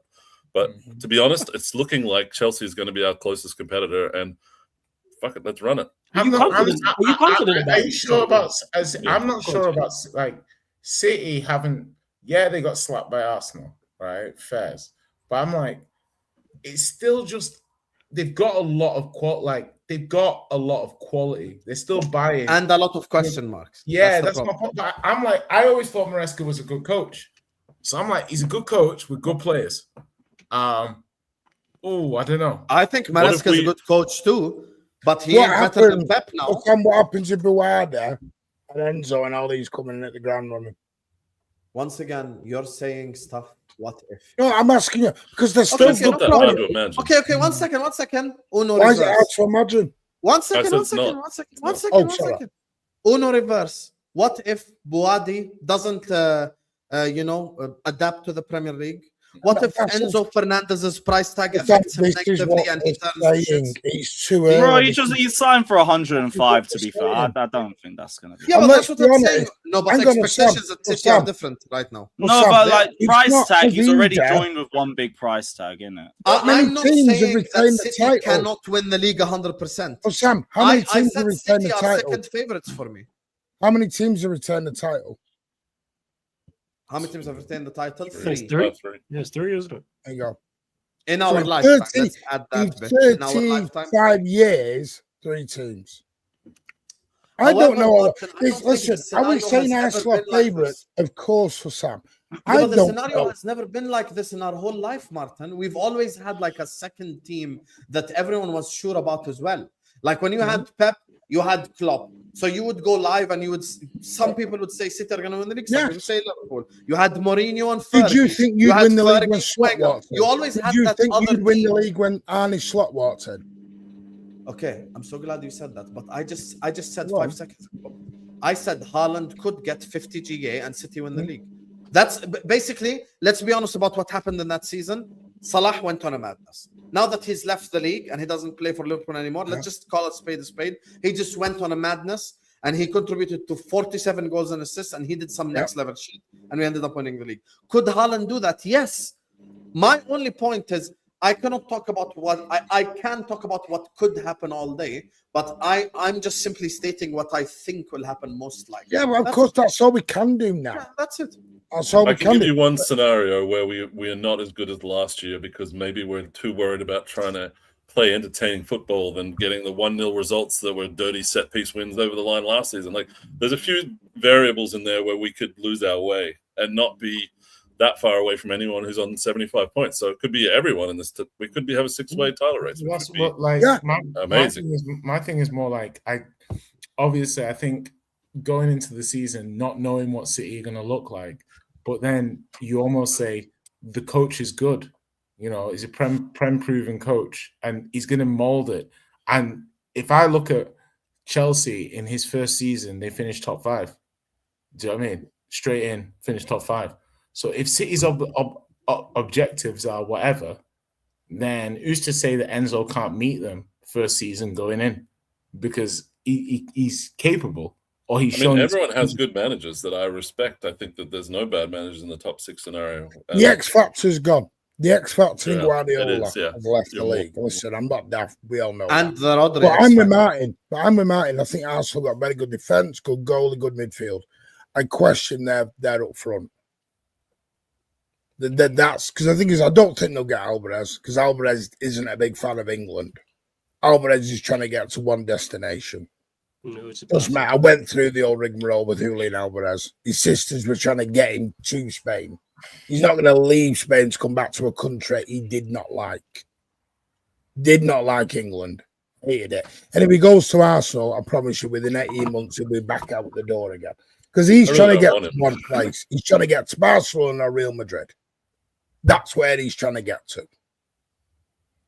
So that answers my question. You're correct. I'll never deny that ever.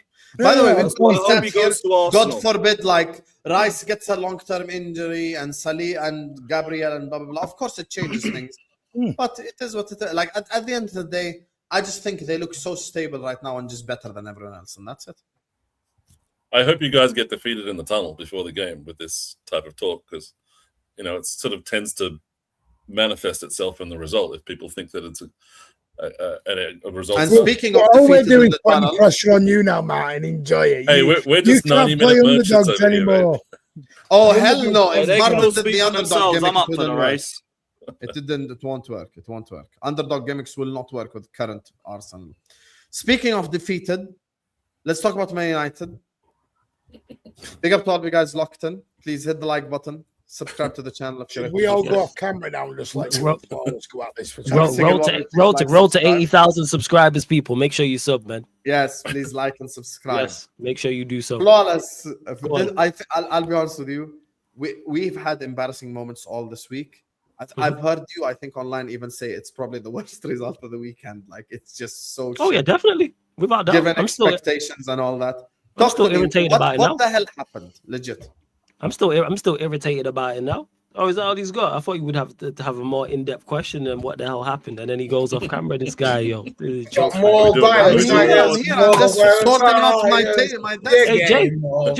I thought we were boys. I know, but you ain't got no beef, Jay. I'm sorry, but it's a nice Jay. This is what you get for sticking with Tottenham, bro. He's already tagged out. He's already tagged out. Jay, we got no beef, man. What is this, Jay? I'm sorry. Anyone else on the panel, I kind of hear it. You know what I'm saying? Because Lewis is a prick in the other 3 arrivals, so I get it. You know what I'm saying? None of this buddy shit, all right? You guys need to go at each other's throats. I get it. Nah, Spurs, we ain't got nothing with Spurs. That's why I'm shocked. He's the last person I would expect No, to come on the panel. it's like losing to Brentford was bad, but I understand. Like me, when the players are back, this and that, blah blah blah. But when you lose to Hull, it's like it's one way you like it would annoy me until I'm still game week. Yeah, I'm literally irritated like still. match week 4. Like, I think it would still irritate me till like game week 4 or something. They better win. Like they better win the next couple. I'll tell you that much. Like I'm still like irritated about it now, and it's friggin' approaching Wednesday, and I'm still annoyed about it. In regards to Hassam's great question about what happened, our attack wasn't on it. That's the main thing. I'm probably in the minority in regards to the criticism or where the majority of the criticism has gone. Our attack. We had enough of the ball. We had 70% possession of the ball. We got the ball into the final third. Then we had like 40 touches in the opposition box. Our attack. Manchester United are going to live and die by our attack. The best part about our team, in my opinion, I've said this before, is our attack. Cunha, Mbuemo, Bruno, mainly those three, because they're the three senior players, but you can include Dogu in that as well, because he's part of the attack. But those three I'm looking at, those three horrific, because if two of those three are on it, I still believe we win this game. And that's where it lies. People will talk about the defense. I've spoken all summer long about Manchester United's defense. I've spoken, why don't you think Manchester United can win the league flawless? Why don't you think you can contend for the league? Back four. Been saying this. That's our major issue. That's our major problem, is the defense. Goals we gave up, set pieces, pet peeve. It really, really, really irritates me about conceding goals from set pieces. I'd rather get carved apart, and it's great play by the opposition. Because outside of that, they didn't even really do too much, but you can't give up goals like that at any level, never mind the Premier League. And that's where it stems from. My attack weren't on it. Like, I'm not looking at, people can talk about personnel or players or manager. It's Hull City.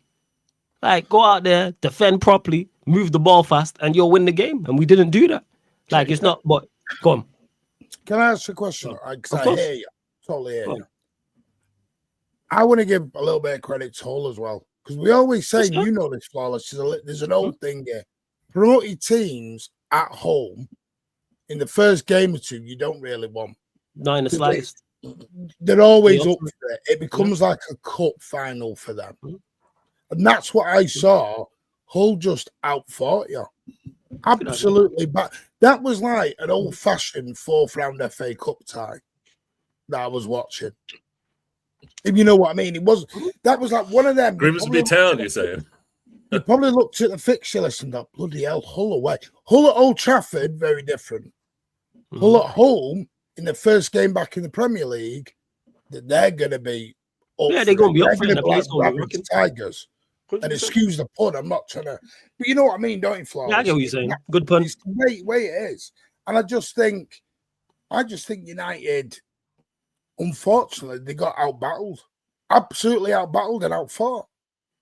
Could argue that, in particular from the set pieces as well. Because like I said, they'll just like us again on the ball. What the hell is Maguire doing, man? Like, why is meant to be their most physical. Yeah, but it's Maguire. But here the thing is, it's Maguire. We've watched Maguire make mistakes for years. That's why I didn't even mention. What about Bruno Fernandes, Player of the Year? He was awful. Did you hear me say that? He was dreadful. There's a juxtaposition there. That's a low blow, Martin. That's a low blow. You know where you're going with that. Yeah, he's salty about it still. I hear it. It was his burner for the super chat. No, but you don't like Bruno, right? You don't rate Bruno. Are you one of the not as high as others, but I still expect more from him. Like, he's still good enough to perform better than that. I criticize him when in regards to people start talking about him and putting him on a pedestal and saying daft stuff. But in regards to him play, like, that's a game that's tailor-made for him. That's a game in a nutshell. He'll get a goal and assist without playing that well. But I'm looking at him. You're good enough to do damage against Hull City. Same with Cunha, same with Mbuemo. I said it at the start. I say it again, my attack. That's the biggest issue. Now, if we couldn't keep the ball or we didn't have the ball in the final third, then I'm criticizing the rest of the team more heavily. We had 70% possession for the entire game. So getting on the ball wasn't the problem. Getting the ball into the final third wasn't the problem. What we did on the ball, that was the issue in the final third. And they're the three players I'm looking at. They're my three best attackers. If two of you three turn up, we win that game. So that's why I crashed on them and continue to crash on them. I still back my attack overall. It doesn't change anything I said before the season. But in isolation in this game, yes, I'm still irritated. Because you shouldn't What is Baleba going to add to your midfield? In regards to that, I don't worry about the midfield with him and Maino coming back. I worry about that. But defensive prowess first and foremost, super mobile as well. His ability to carry the ball, which is underrated also, because he can drive with the ball and pick up the ball. He can play facing his own goal as well. So, and he's a profile we don't have. We needed a whole midfield rebuild, and we got that. The 3 midfielders we got, I'm happy with all the profiles that I wanted. Cool, like all 3 of them unexpected. Say again. You happy with Tielemans? Yeah, over the moon with Tielemans. Not from that performance. He wasn't good. He was okay in that game, but overall, in regards to what he brings and the price he's at, phenomenal deal. I've said this. 35 million for Tielemans. This could be a bit cheeky, but like, what's Kobe Mainu thinking? The competition for places. I mean, like, you guys use this with the MLS thing, and there was a lot of pressure put on him. And what's he going to do now? Bruno Guimaraes coming in. So if I flip that, I can't imagine Mainu getting too many starts this season. If you've just put in Belieber and Santos and Tielemans. If he don't think he's ahead of Santos, Santos is 4th first and foremost. It's between the other 3. Competition for places. That's what it is. If Maino plays well, he'll keep his shirt. United are going to play. We in 4 competitions. There's going to be ample time for those men to play because injuries and suspensions and loss of form is going to happen. So therefore, fight for your position. I'm a big fan of Maino. Don't get it misunderstood. Hugely talented, big fan of his. This is what we wanted. We all knew United needed 3 or more general consensus, I should say. Knew United needed 3 midfielders. We had one with Casemiro leaving. We had 1 central midfielder of quality when the season ended. Obviously, with Casemiro leaving, we needed 3 midfielders. We brought in 3 midfielders. Now we have 2 for each. We have 2 for 4 players for 2 positions. Good. So with Maino competition, that's a great thing, and I think he'll thrive in that. Whether it's him next to Belieber, whether it's Belieber next to Santos, whatever the case may be. What's your best midfield then, in your opinion? To me, Belieber Maino. That's the one I want to see. In an ideal world, and even outside of that, it won't happen because Bruno's here. I actually want to see a trio. In an ideal world, but I don't live in an ideal world. I live with Manchester United as it is. So Belieber and Maino is the 2. But I'm cool if it's Belieber and Tielemans. Or Santos and Maino. I like the 4. I love those as options. Now it's on the manager to figure it out. And on the 2 in there as well, because they're all talented individuals. In particular, seen lesser Santos, but with Maino, Tielemans, and Belieber. 3 midfielders I'm big fans of and rate highly. Yeah, I mean, I can see Belieber covering the issues. Go on, Matt. I was just going to say, covering up the issues of maybe Tielemans and Bruno would be the defensive side, but Belieber goes a long way to solving that problem if he can stay on the field and stay fit. Well, absolutely that. And also what adds into that, not only that, keeping the ball. Because if you're keeping the ball, as well as we did in regards to possession, that also helps because you're not defended. Well, these are all things that Carrick and the players have to figure out 100%. Because people kept saying before Belieber, you're not mobile enough in there. There's not enough defensive prowess. I said bringing up someone who's mobile and defensive, even though Maino covers more ground than people let on, but just because of the manner in which he does it, he doesn't. Because he's got a calm running style and it's not mad frantic. People don't think he's covering ground.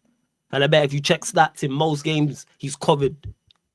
Back in the last season, the last 6 months, he would have covered more ground than most. When we played when we played City and Arsenal, he covered more ground than anybody else on the pitch. But it don't look that way. I'm gonna address something a little bit. First of all, it's so funny. Me and Flawless argue a lot, but when we're not bullshitting, we completely agree. When you're not bullshitting with that. You love to bullshit. You love bullshitting. And then I responded, and you're like, "Why are you bullshitting?" Like, because you be bullshitting, but go on, carry on. You can't just say, "I love to agree." You got a bullshit from the jump. Here we are. You love to bullshit. That's so condescending, Flawless. Anyway, I completely agree with Baleba. First of all, you can tell watching that game why Man United need Baleba. Tielemans and Santos together doesn't work. And I would also say Mainu and Santos doesn't work. Mainu and Tielemans together definitely won't work. I think you need Baleba. You need someone who comes in, who's combative, who can progress the ball forward, who's defensive. That way you could allow the other guy next to him to pass the ball and dictate and stuff like this. I also agree with you on the trio thing. I think certain games, Man United need to go with the trio. Mainu, Tielemans, and Baleba, or Mainu, Santos, and Baleba, or whatever it is. It might work. I do think both pivot players were dreadful in that game, though. They're like they didn't help Man United gain control of that game at all. And actually, I'm gonna blame the players here, not the manager, for the loss, because I think Man United players almost turned up arrogant to that game. Like, yeah, this is Hull City. We can play at 50% and win the game. Like, it's almost like a wake-up call for them. I don't think Man United are done or there is any, like, you know, full-on indicators from this game, because it is game week 1. And I think a lot of these players are way better than what we saw. Like, even the players that everyone rates, like Cunha. Like, he had a shit game, Cunha. Mbuemo, you know, Sesko, when he came on, did nothing. Bruno did nothing. Even the forward line players are sat here going like, man, they should be doing a lot better. But for me, I just think the players were arrogant. I'll be honest with you. I saw so much arrogance from them. Like, you're just like, we're just going to turn up and beat Hull City. And Hull City's manager and Hull City do not care. They don't have a, like, we're going to play a certain style of play. No. You know what they did? Stoke City ball from 20 years ago. Long ball, Ollie McBurney, win the first ball, win the second ball, create some shit from set pieces. That's it. Hull City are going to try to bully teams. Hull City, it's so obvious what they're going to do this season. They're going to, like, win and draw a lot of games at home. They're probably going to have one of the worst away records. All they're going to do is long balls and defend deep and try to score goals on headers. That's it. But you give Carrick a free pass, but didn't Luke Shaw say that they should have practiced set pieces or something like that in the post-match? I don't give him, I don't know what Luke Shaw said. So chat, let me know about that. No, I'm genuinely asking, like, I don't know what he said. I only heard Bruno's quotes. In regards to Carrick, it's not...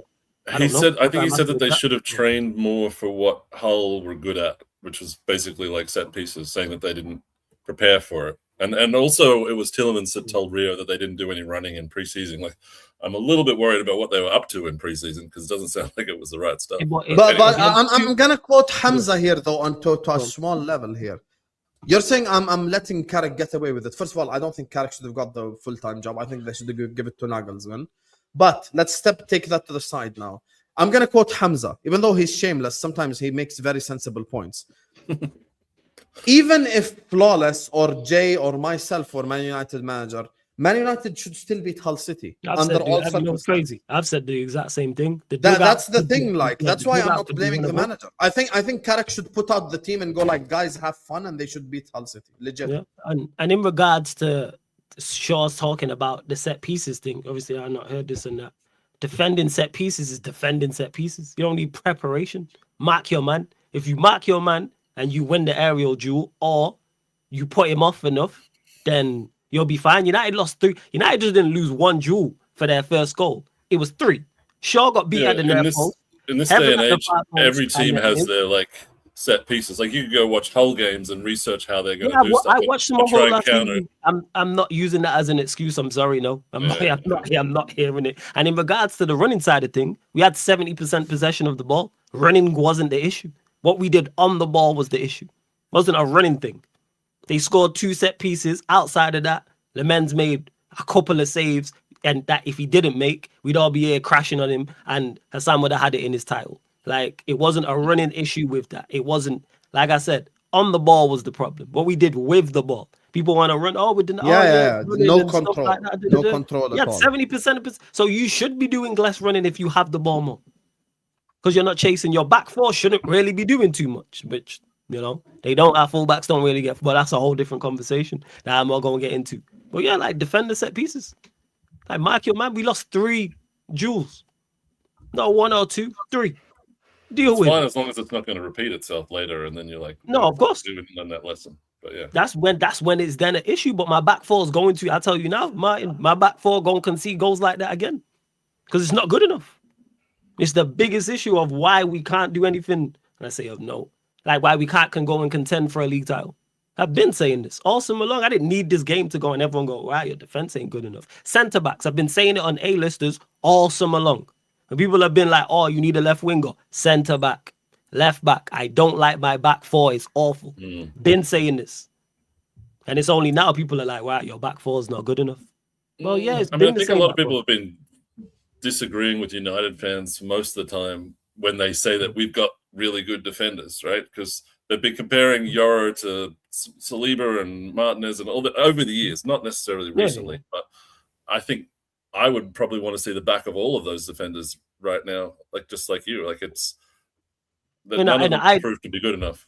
Well, in the ideal world, I want a whole new back four, but I don't deal in the ideal world. Well, I what deal do you with think of the Manchester whole United Rashford thing as well? Because I saw so many Man United fans online, like so anti-Rashford. Like it's just run its course. He's been here 10 years. I like Rashford. Man, born and bred. Want to see the best for him. Think he is a talented individual. Yes. Do you think he can also be a success? Yes. As he was at Barcelona, he contributed to them winning in La Liga. He's just not just here. He's just done here. That's what it is. And he don't want to be here. And like I said, that's not even a criticism of him. I understand that. I still think he'll make a move out on loan somewhere. Hopefully Arsenal can pick him up on loan. But I've been saying this, deadline day on loan. You need a left winger who runs in behind. Look at Arsenal as well, and you know it. Yeah, like they need a left winger who can run in behind. That's Rashford for you. But yeah, like with the Rashford thing, I've been saying this, like loan, like I still think he makes a late move out on deadline day. That's where I'm at. He's just run its course here. He's been here 10 years, man. All these players that have been here. I agree with Flawless. I think certain players, it just come a point in time where it's like, bro, you've run your course. Yeah. I'll use a different player, even though he was a shorter time, Nunes. It got to the stage in the 4th season where everyone completely agreed, like, listen, this whole thing is run its course. Allow this whole running behind and miss chances. We are all bored of it now. And I think it's the same for Rashford, really. So Is he getting a move? Are you getting any new players? Like, I think you don't need him. That was my next question. Who are you going to sign? Mateta, yeah, like in regards to it. So obviously it's looking like Xerxes is going to leave. That one's still up in the air. So striker.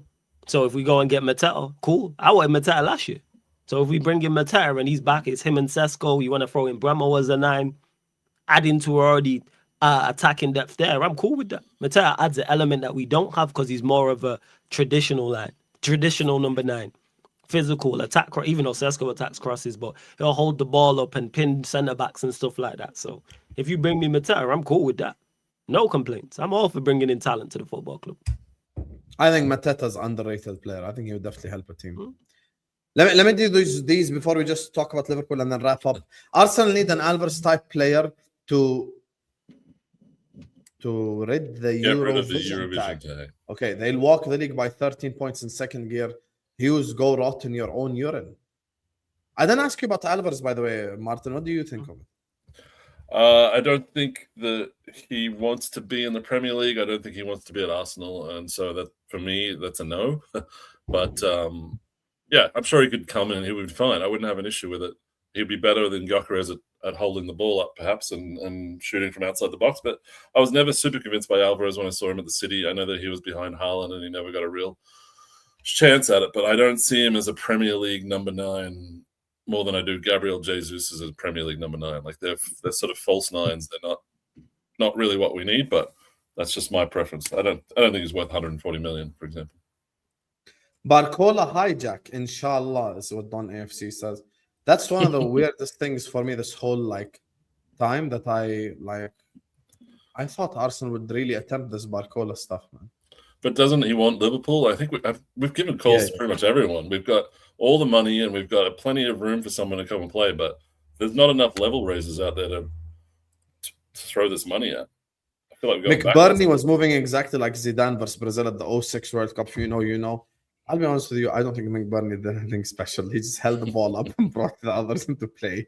And it was so weak by the Man United players. Like, it was just weak and soft. We have to say it as it is. They were weak and they were soft, and they needed to man up. They needed to turn up, and they just didn't. So I don't think Oli McBurney was anything. This is the same Oli McBurney performances as Sheffield. Hold the ball up, header. Not being a fraud for once, man. Appreciate it. Thank you. Yeah, I'm always not a fraud.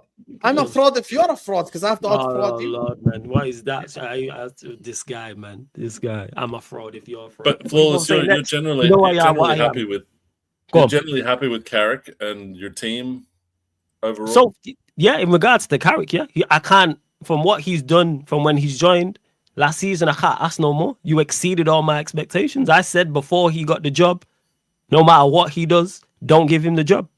I said So that, you're, and then you're he did trusting so the well. process. You're No, on, I'm not because trusting the process. No, Yeah, you I have don't trust to, the yeah. process. No, You stop all have it. to. Stop You're it. never No, gonna I let don't that have go, to. Martin. You're never gonna No, let it go. I'm not I trusting knew no you were process. gonna ask some Yeah, I No, knew it smart was. questions. Yes, no, Whenever I'm I've not talked to trusting no Flawless, process. he's always been like hard to attack because he doesn't back his team to do anything. So he's just like, you're just preaching to the choir. So I can't get at him. But now he has to trust the process. It's not a trusting the process thing. And also on It's a top of that as process. well, I'm not trusting no process. No, I'm not trusting the process. No, well, let me just clarify that. I'm going to see what happens You this can't season. avoid That's it. where I'm It's at. unavoidable. It's not a Yeah. process. I leave that to you lot. You know what I'm saying? And that, like, it's not. I'm not on that over here. We'll see how it goes. And in regards to the team, yeah, outside of my defense, I do like my team. Bringing a left back, which they'll get, and then we get through the season and do what needs to be done. And then next summer is the summer I think we can genuinely go and contend for a league title if we have a good summer and a good season. But we're gonna find out about I Carrick. agree with Flawless completely on Man United. You won the title. How are you bitter about PFA trophy? I'm not, man. Go for it. Hey, yo, big up to Terry. Big up Terry for the raid. Big up to everyone who just joined Gee, us. from shout out Terry's Terry, channel as man. well. Big up, Big up, Tel. Terry. Big up. Thanks for Shout the out raid, Terry. buddy. Big up to you. Arsenal couldn't hijack Ray Charles. Bro, I'll be honest with you. I think Arsenal should just sign the left winger early in the market. Can Or Ray Charles sign play a, left wing? or sign a prodigy to Zolas. Just go Nusa 60, 70 M's. And I. Oh, so you don't have to spend. NDI, big money. I like NDI from Everton. I really do. Ndiaye's I a really player. like him. Ndiaye's a player. Yeah. You know, if Everton would sell to us, I would recommend Ndiaye to Liverpool, but they never sell to us. That's No, you aren't you going by Minter? Anyway, guys, let's move on to Liverpool. Minty Big up fresh to all the breath. guys. Can I segue my own show? Thank you very much, Martin. Look how excited Charlie he got. Adam. Look at him. He didn't talk about his biggest rival, Man United, but all of a sudden he got a bit of oomph in his step. No, I have He talked respect about the for draw Flawless. away at St. James's Nah, Park. he laughed. He did respect the for tiger pun. Flawless. Yeah, and he did the tiger pun as well. He got at me. You know what I'm saying? We lost. Well done. He did a pun. Wow. Yeah, Anyway, we lost. Big I'm up to saying, all of you guys. hey, do you want to trade results to Sam? Hey, Guys, Sam, you want hit the to like button, option. subscribe. Can I segue my show? Please hit the you like want to button, trade results to subscribe. Sam complaining over there? Let's trade. Come on, Roy Hodgson. Get going. Yes, please hit the like button, subscribe, guys. Follow me on Instagram. Link is in the pinned comment. I'm trying to get to 10K followers on Instagram. Let's go there. So, Martin, what do you want to say about Liverpool? I'll let you start since you're so excited. No, come on. Are you going for the title? Listen, Or are you guys, shitting yourself? I'm not shitting myself. There is no pressure on Liverpool. I ain't shitting myself for nothing. I think. So Look, we're the back game to against leopard in the Newcastle. tree. Leopard in the tree. It's We're back to the leopard in chat. the tree again now. You see everyone's Here we energy go. for Liverpool, guys. We're built different, guys. What can I do? See how Don't do Martin that. Don't Martin's do that. doing this and he's taking Plenty a of step energy. back and he wants to trigger me back because I told him he's shitting himself and he knows it deep down. But guys, listen, the game against Newcastle, there was no coaching issues. There was no tactical issues. Kerkez and Frimpong did not underlap. Everyone was in their natural position outside the right winger because we ain't got any of them. We ain't got a natural right winger anyway. Everyone was put in a position to succeed and they didn't. And you guys know me. I don't make excuses for players. If I see shit, I call out shit. Florian Wirtz must step up. We're not going to keep hugging him forever and telling him, good job, buddy. We can't keep doing this. Was Florian Wirtz in a position to make a difference? I'm in my flawless arc right now. If someone's bullshitting, I'm going to say it. Legit. Florian Wirtz, were you in a position to make a difference against Newcastle? Yes. Did you make a difference? No. So what the hell? Are we just going to spend the rest of our lives just talking about the manager every single time, bro? Like every single week is going to be manager, but I don't think it's the manager's fault. If I started a baseball channel and I bring Flawless as the co-host for a year and Flawless looks like shit, it's my fault because he knows nothing about baseball. But if I put Flawless on a football stream and Flawless looks like shit, it's his fault because he knows football. So if all the players are being put in a position to succeed, yet they look like shit, it's on them. It ain't on me. Iraola didn't do anything wrong. Frimpong and Kerkez overlapped. They were in a position to affect the game. 7 crosses, only one of them was successful. Florian Wirtz was played right behind Isak. He wasn't played on the left. He wasn't played on the right. He wasn't played in some bullshit midfield position. He was played in the 10, exactly where he wants to be. Did he affect the game? No, he didn't. Ryan Gravenberch, I'm never being gaslit ever again. Can't pass to save his life. He can't. He is shit at passing the football. He's good at what? Ballerina. Shimmy, shimmy, yay, shimmy. And then in the end, he makes the... You know what pisses me off? I have like a football ick. I hate so much when a guy keeps the ball for like 30 yards and then does the shit he could have done 5 minutes ago anyway. Gravenberch gets the ball. There's someone on the right-hand side. He proceeds to dribble it 30 yards and then pass it to the right anyway. The ball moves quicker than the man. You look like shit. The only one I'm going to give a bit of leeway for is Isak. And the only reason I'll do that is I fully believe if we create chances for Isak, he's going to put it in the back of the net. I watched that game, and outside the half volley on his left foot, we created nothing for Isak. Our creativity was dog shit. Didn't he have a penalty? Our creativity was absolute dog shit. Now, the penalty, I've said before when we've got lucky. I've said before when I think we've robbed teams. I'll be honest with you, Lewis Hall is a dumbass. He had an elite performance against Rio, and when Munoz came on, he pocketed all that side, and then he made a mistake in the end. He just put his knee right into Munoz, and it's a penalty 100%. So for me, I just think some of these players need to step up because the time for excuses is gone. Now, the reason why it was Slot's fault last season, because I know the basic bitches in the chat are saying it already. The reason why it was Slot's fault last season is because he was asking players to do shit that they're not comfortable with. Everyone was being asked to do things that they're not good at. That's why I use the flawless baseball analogy versus the flawless football analogy. You know, that's the thing. If I'm putting let me land, this is important. If I'm putting you in a position to succeed and you don't succeed, I'm sorry, that's on you. Yeah. You have all the conditions. That's no longer who said he had all the conditions? Who? Iraola? What? No, you're misunderstanding. I'm gonna say no, but you're saying you're misunderstanding. I'm not players in a position to fail. Yeah, but what I'm trying to say to you is you've now said with Iraola, there's no place to hide this and that. But obviously, no, I didn't say that. Stop. I said for the players. For the players, yeah, there's no place to hide for the players. Yeah, not Iraola. Iraola's been there for 47 minutes. And I think he did it. He coached a good game. He didn't. Yeah, but I hear that. What I'm trying to say now is you were expecting Slot with these same players to have a higher level of performance. Wrong. They're not the same players. And when they didn't, you put it down to how Slot used the players. Wrong. They're not the same players. Your premise is false. What do you mean? What do you mean they're not the same players? Where's Konate? So you think Xhaka is better? Where's Salah? Where's Robertson? Hold on, but where's Ekitike? Where's Conor Bradley? Hold on, but Conor Bradley was injured all season. Yeah. No, he wasn't. He played last season. He played like in the first, I think he played in all comps. I'm gonna check now. I'm not even gonna give. I'm gonna give you the league answer now. Watch. Like all I'm saying to you is he got an unfit Isak. He played 15 Premier League games, 5 Champions League games, and 2 cup games. That's 22 games. So what I'm trying to say to you here now is like obviously. You can say, okay, he didn't use the players properly. He messed this up. He messed that up. I'm going to say the squad that Hughes put together was a bad squad. Yeah, they put a bad squad together for the manager. Regardless of whether or not he used the squad to the best of his ability. The composition of the joining it. Like, are you telling me that Frimpong and Kerkez are top fullbacks? Okay, 1 second. Hang on, no, Kerkez needs to be. Can I answer Jay using Jay's statement? When we were doing the City section earlier, you said Mark Gahey was played in DM and it gave you the ick watching that, right?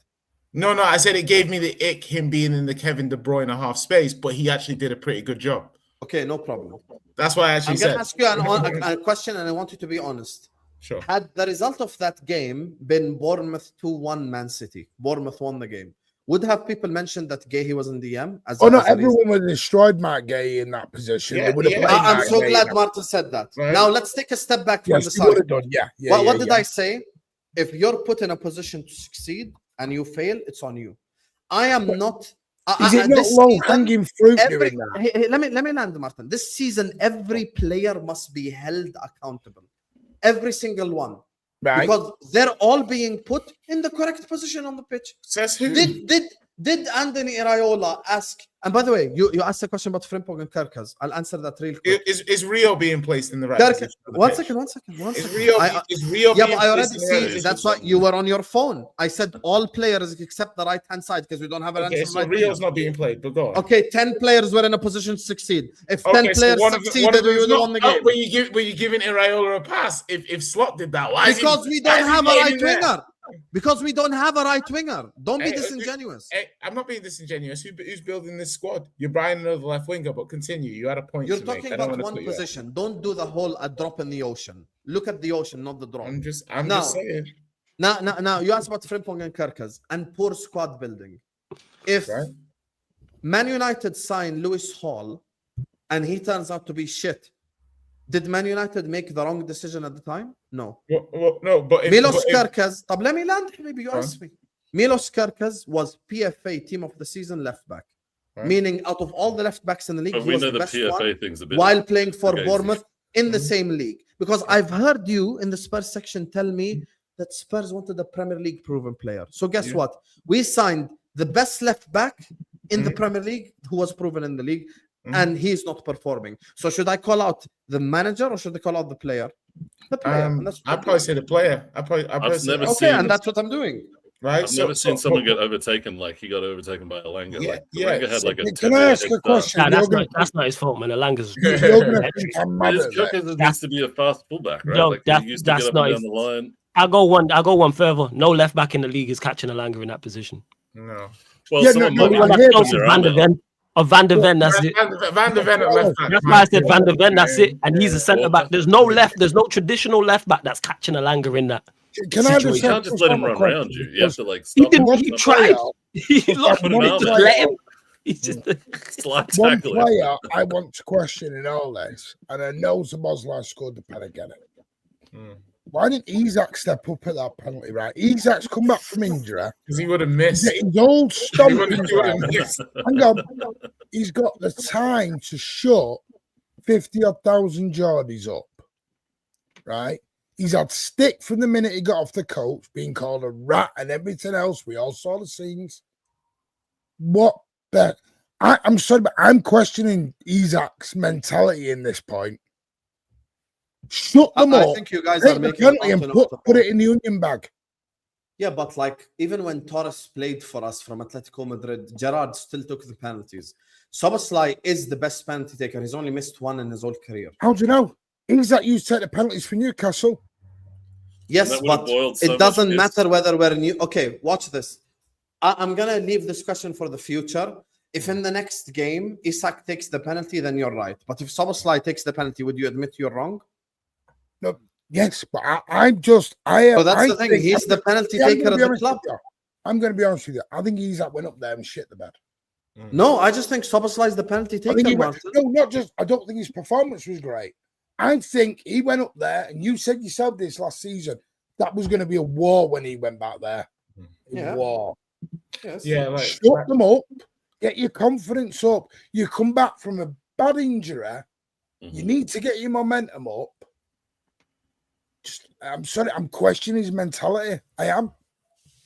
He's clearly. I have no problem with you questioning his mentality. I just don't think the problem is the penalty. Like Szoboszlai is the club's penalty taker. He's missed just one penalty his whole career. He scored like 26 out of 27. Sometimes it's good to give your striker a chance to get a penalty to get their confidence nah, back. bro. Not in 90 plus 9. No, come on. If Saka and Gyökeres are on the pitch at the same time, who takes the penalty? Saka. I actually gave our players shit for not stepping up and taking the penalty in the UCL final. Instead, we got centre backs taking penalties. Like Madueke should have taken one. Martin, let me ask you, who would you have? Sorry to segue. Who do you think should have stepped up for that? Madueke definitely should. Madueke for sure. There are other players, but I can't remember them right now. It's like I just know that I don't want centre backs. But my one was because he argued with. I know it's very childish, but he argued with I Palmer. always remember the argument with Palmer over the penalty. So it's like, oh, you want to argue for that penalty, but you don't want to take. I know it's very disingenuous. If I was Isak, I would have been like, I'm this sure is a there's more perfect to it chance than to that. go and rattle everyone in Newcastle that had already been booing me all game. I could have just slotted at home and been the hero of the day and just Yeah, but been that's like, fan talk. That's that not thing like which he does where he's just football like talk. over the shoulder. Yeah, but Martin, that's double Martin. That's fan talk. It's not football talk. Sorry, this If was the club has a designated penalty taker, what Jay said is true. 90 plus 9, the designated one is taken. Yeah, you don't want to be making no changes. Come with on. that. But I do want to say, Hussam, that like obviously I feel like this season you're going to be a bit hypocritical, and the reason you're going to be hypocritical is it's very difficult for you not to be, because you're going to be giving Iraola slack at moments in this season that I'm pretty sure you didn't give Slot last season, but you have to, because it's his first season. And after a couple of seasons, I know from having players in 17th, there's a lot of players that I thought were better than they actually were. Do you know what I mean? And then you actually truly see how good these players are under the lights when you switch managers. But these players have always been the thing. And then these players, you won the league. And then last season you finished 5th, and now these players need to show that they were better than the manager that they said wasn't good enough. Do you see what I mean? And I don't know if they are. But you've just indirectly agreed with me, because I said the pressure's on the players too. 100%. But I think that some of the observations of these players make me think, you know what? Like maybe Slot should have been given more time. Maybe Slot should have, because it's like if the players stink out the joint, yeah, then maybe it wasn't just the manager. Okay, I accept that as your conclusion, but I'm not hypocritical at all. Oh, you might be as the season plays out. No, 1 second. If I thought that Iraola did something wrong, I would have called it out. You've known me for long enough, Jay. You know I don't give a shit. You know I would literally. You know I say it as it is. I would call out whoever is going to be. Who was it last season? One of the greatest Premier League players of all time, Buddy Salah. Hello, he was here last season. Mm-hmm. So now back to the topic.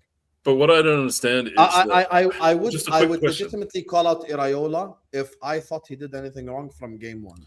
But why haven't you guys been linked to it? Like, I feel like I can't even blame the players, because you guys don't have a DM and you don't have any interest in buying a DM. There's no pressure. You just think that Gravenberch is going to be that guy. We haven't bought a who was DM for since Fabinho, to be fair. I know, but why not?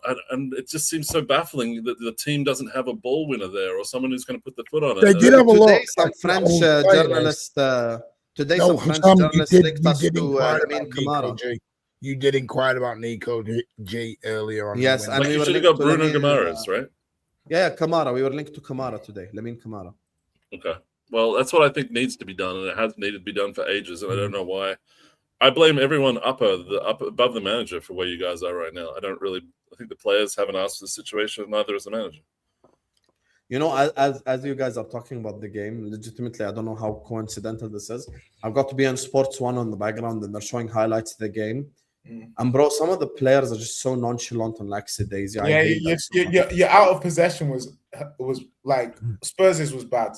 Liverpool's I thought was also very bad. Like on the Willett goal, it's ridiculous. Like the defending on the Willett goal is you're just jogging alongside him. Like not one. Somebody just take the foul. Somebody take a booking. Szoboszlai and Wirtz once again. They could have tackled them. They could have tackled them from before the halfway line. Szoboszlai's probably he's exhausted from running box to box, and Wirtz, no one expects him to make a tackle. I think the personnel's not there for you guys to succeed. Until it is, you're going to see a lot of disjointed stuff.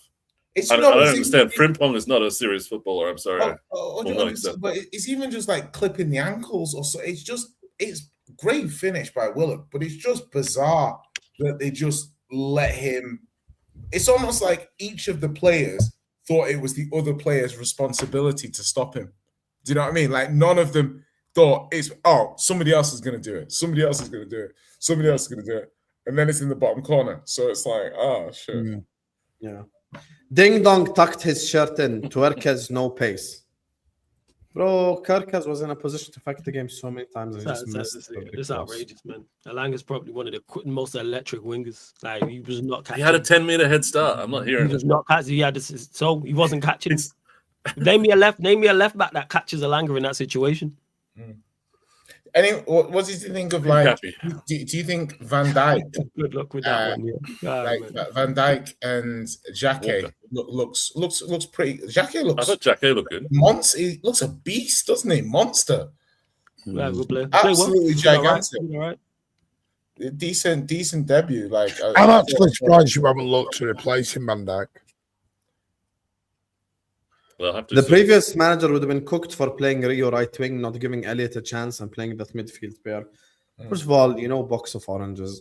I think, I'll be honest with you, barring Man United fans, I think Liverpool fans are becoming one of the most annoying fan bases. I'm saying this as a Liverpool fan, I have to be honest.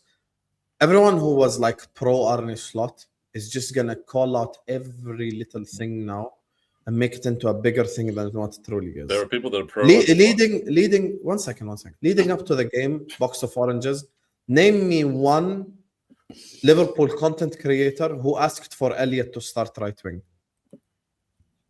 I work with Kopish. I watch the big ones. I've Tom Little. I can name you about 20 Liverpool content creators that I work with right now.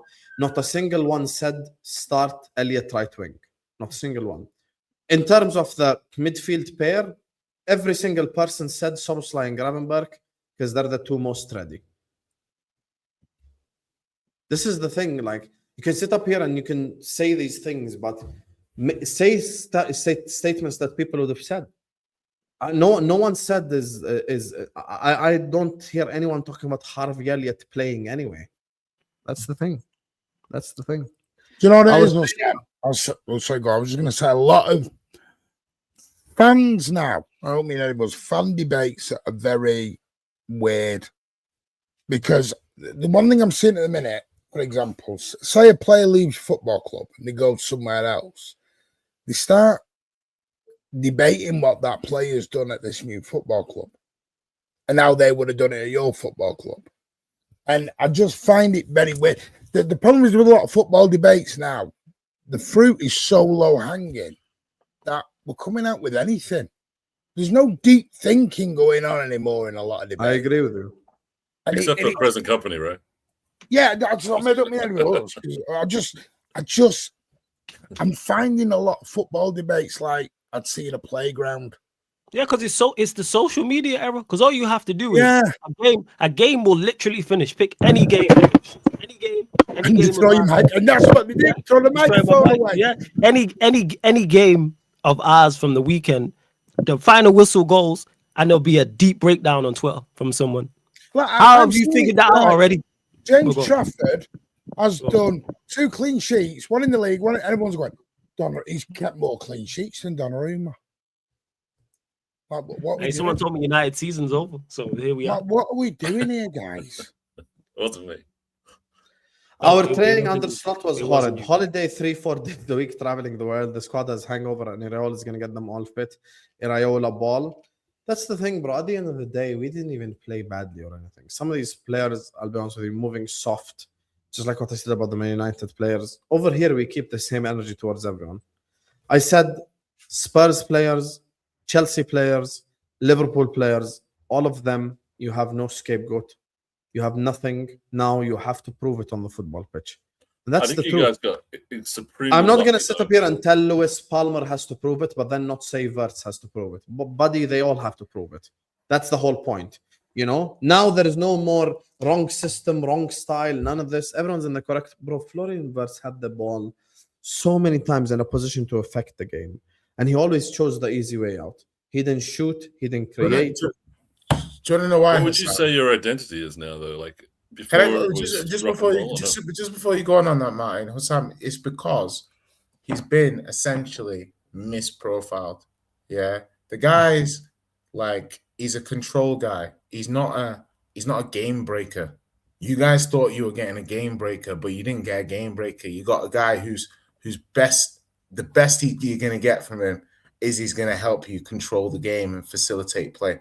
I don't think this guy's ever going to be like a Bruno or a Palmer type figure in this league. He just hasn't got the physicality, that's not his.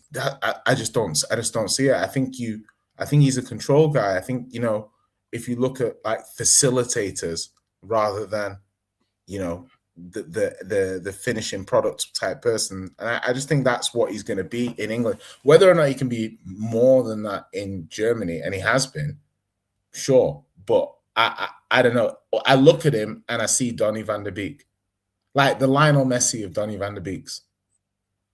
Do you know what I mean? Like Donny van de Beek at Ajax is exactly, and that's exactly Flawless. You see why Flawless looking like that? That's exactly why they have to step up. So I don't have to listen to someone calling him the Lionel Messi of Van de Beeks. That's funny.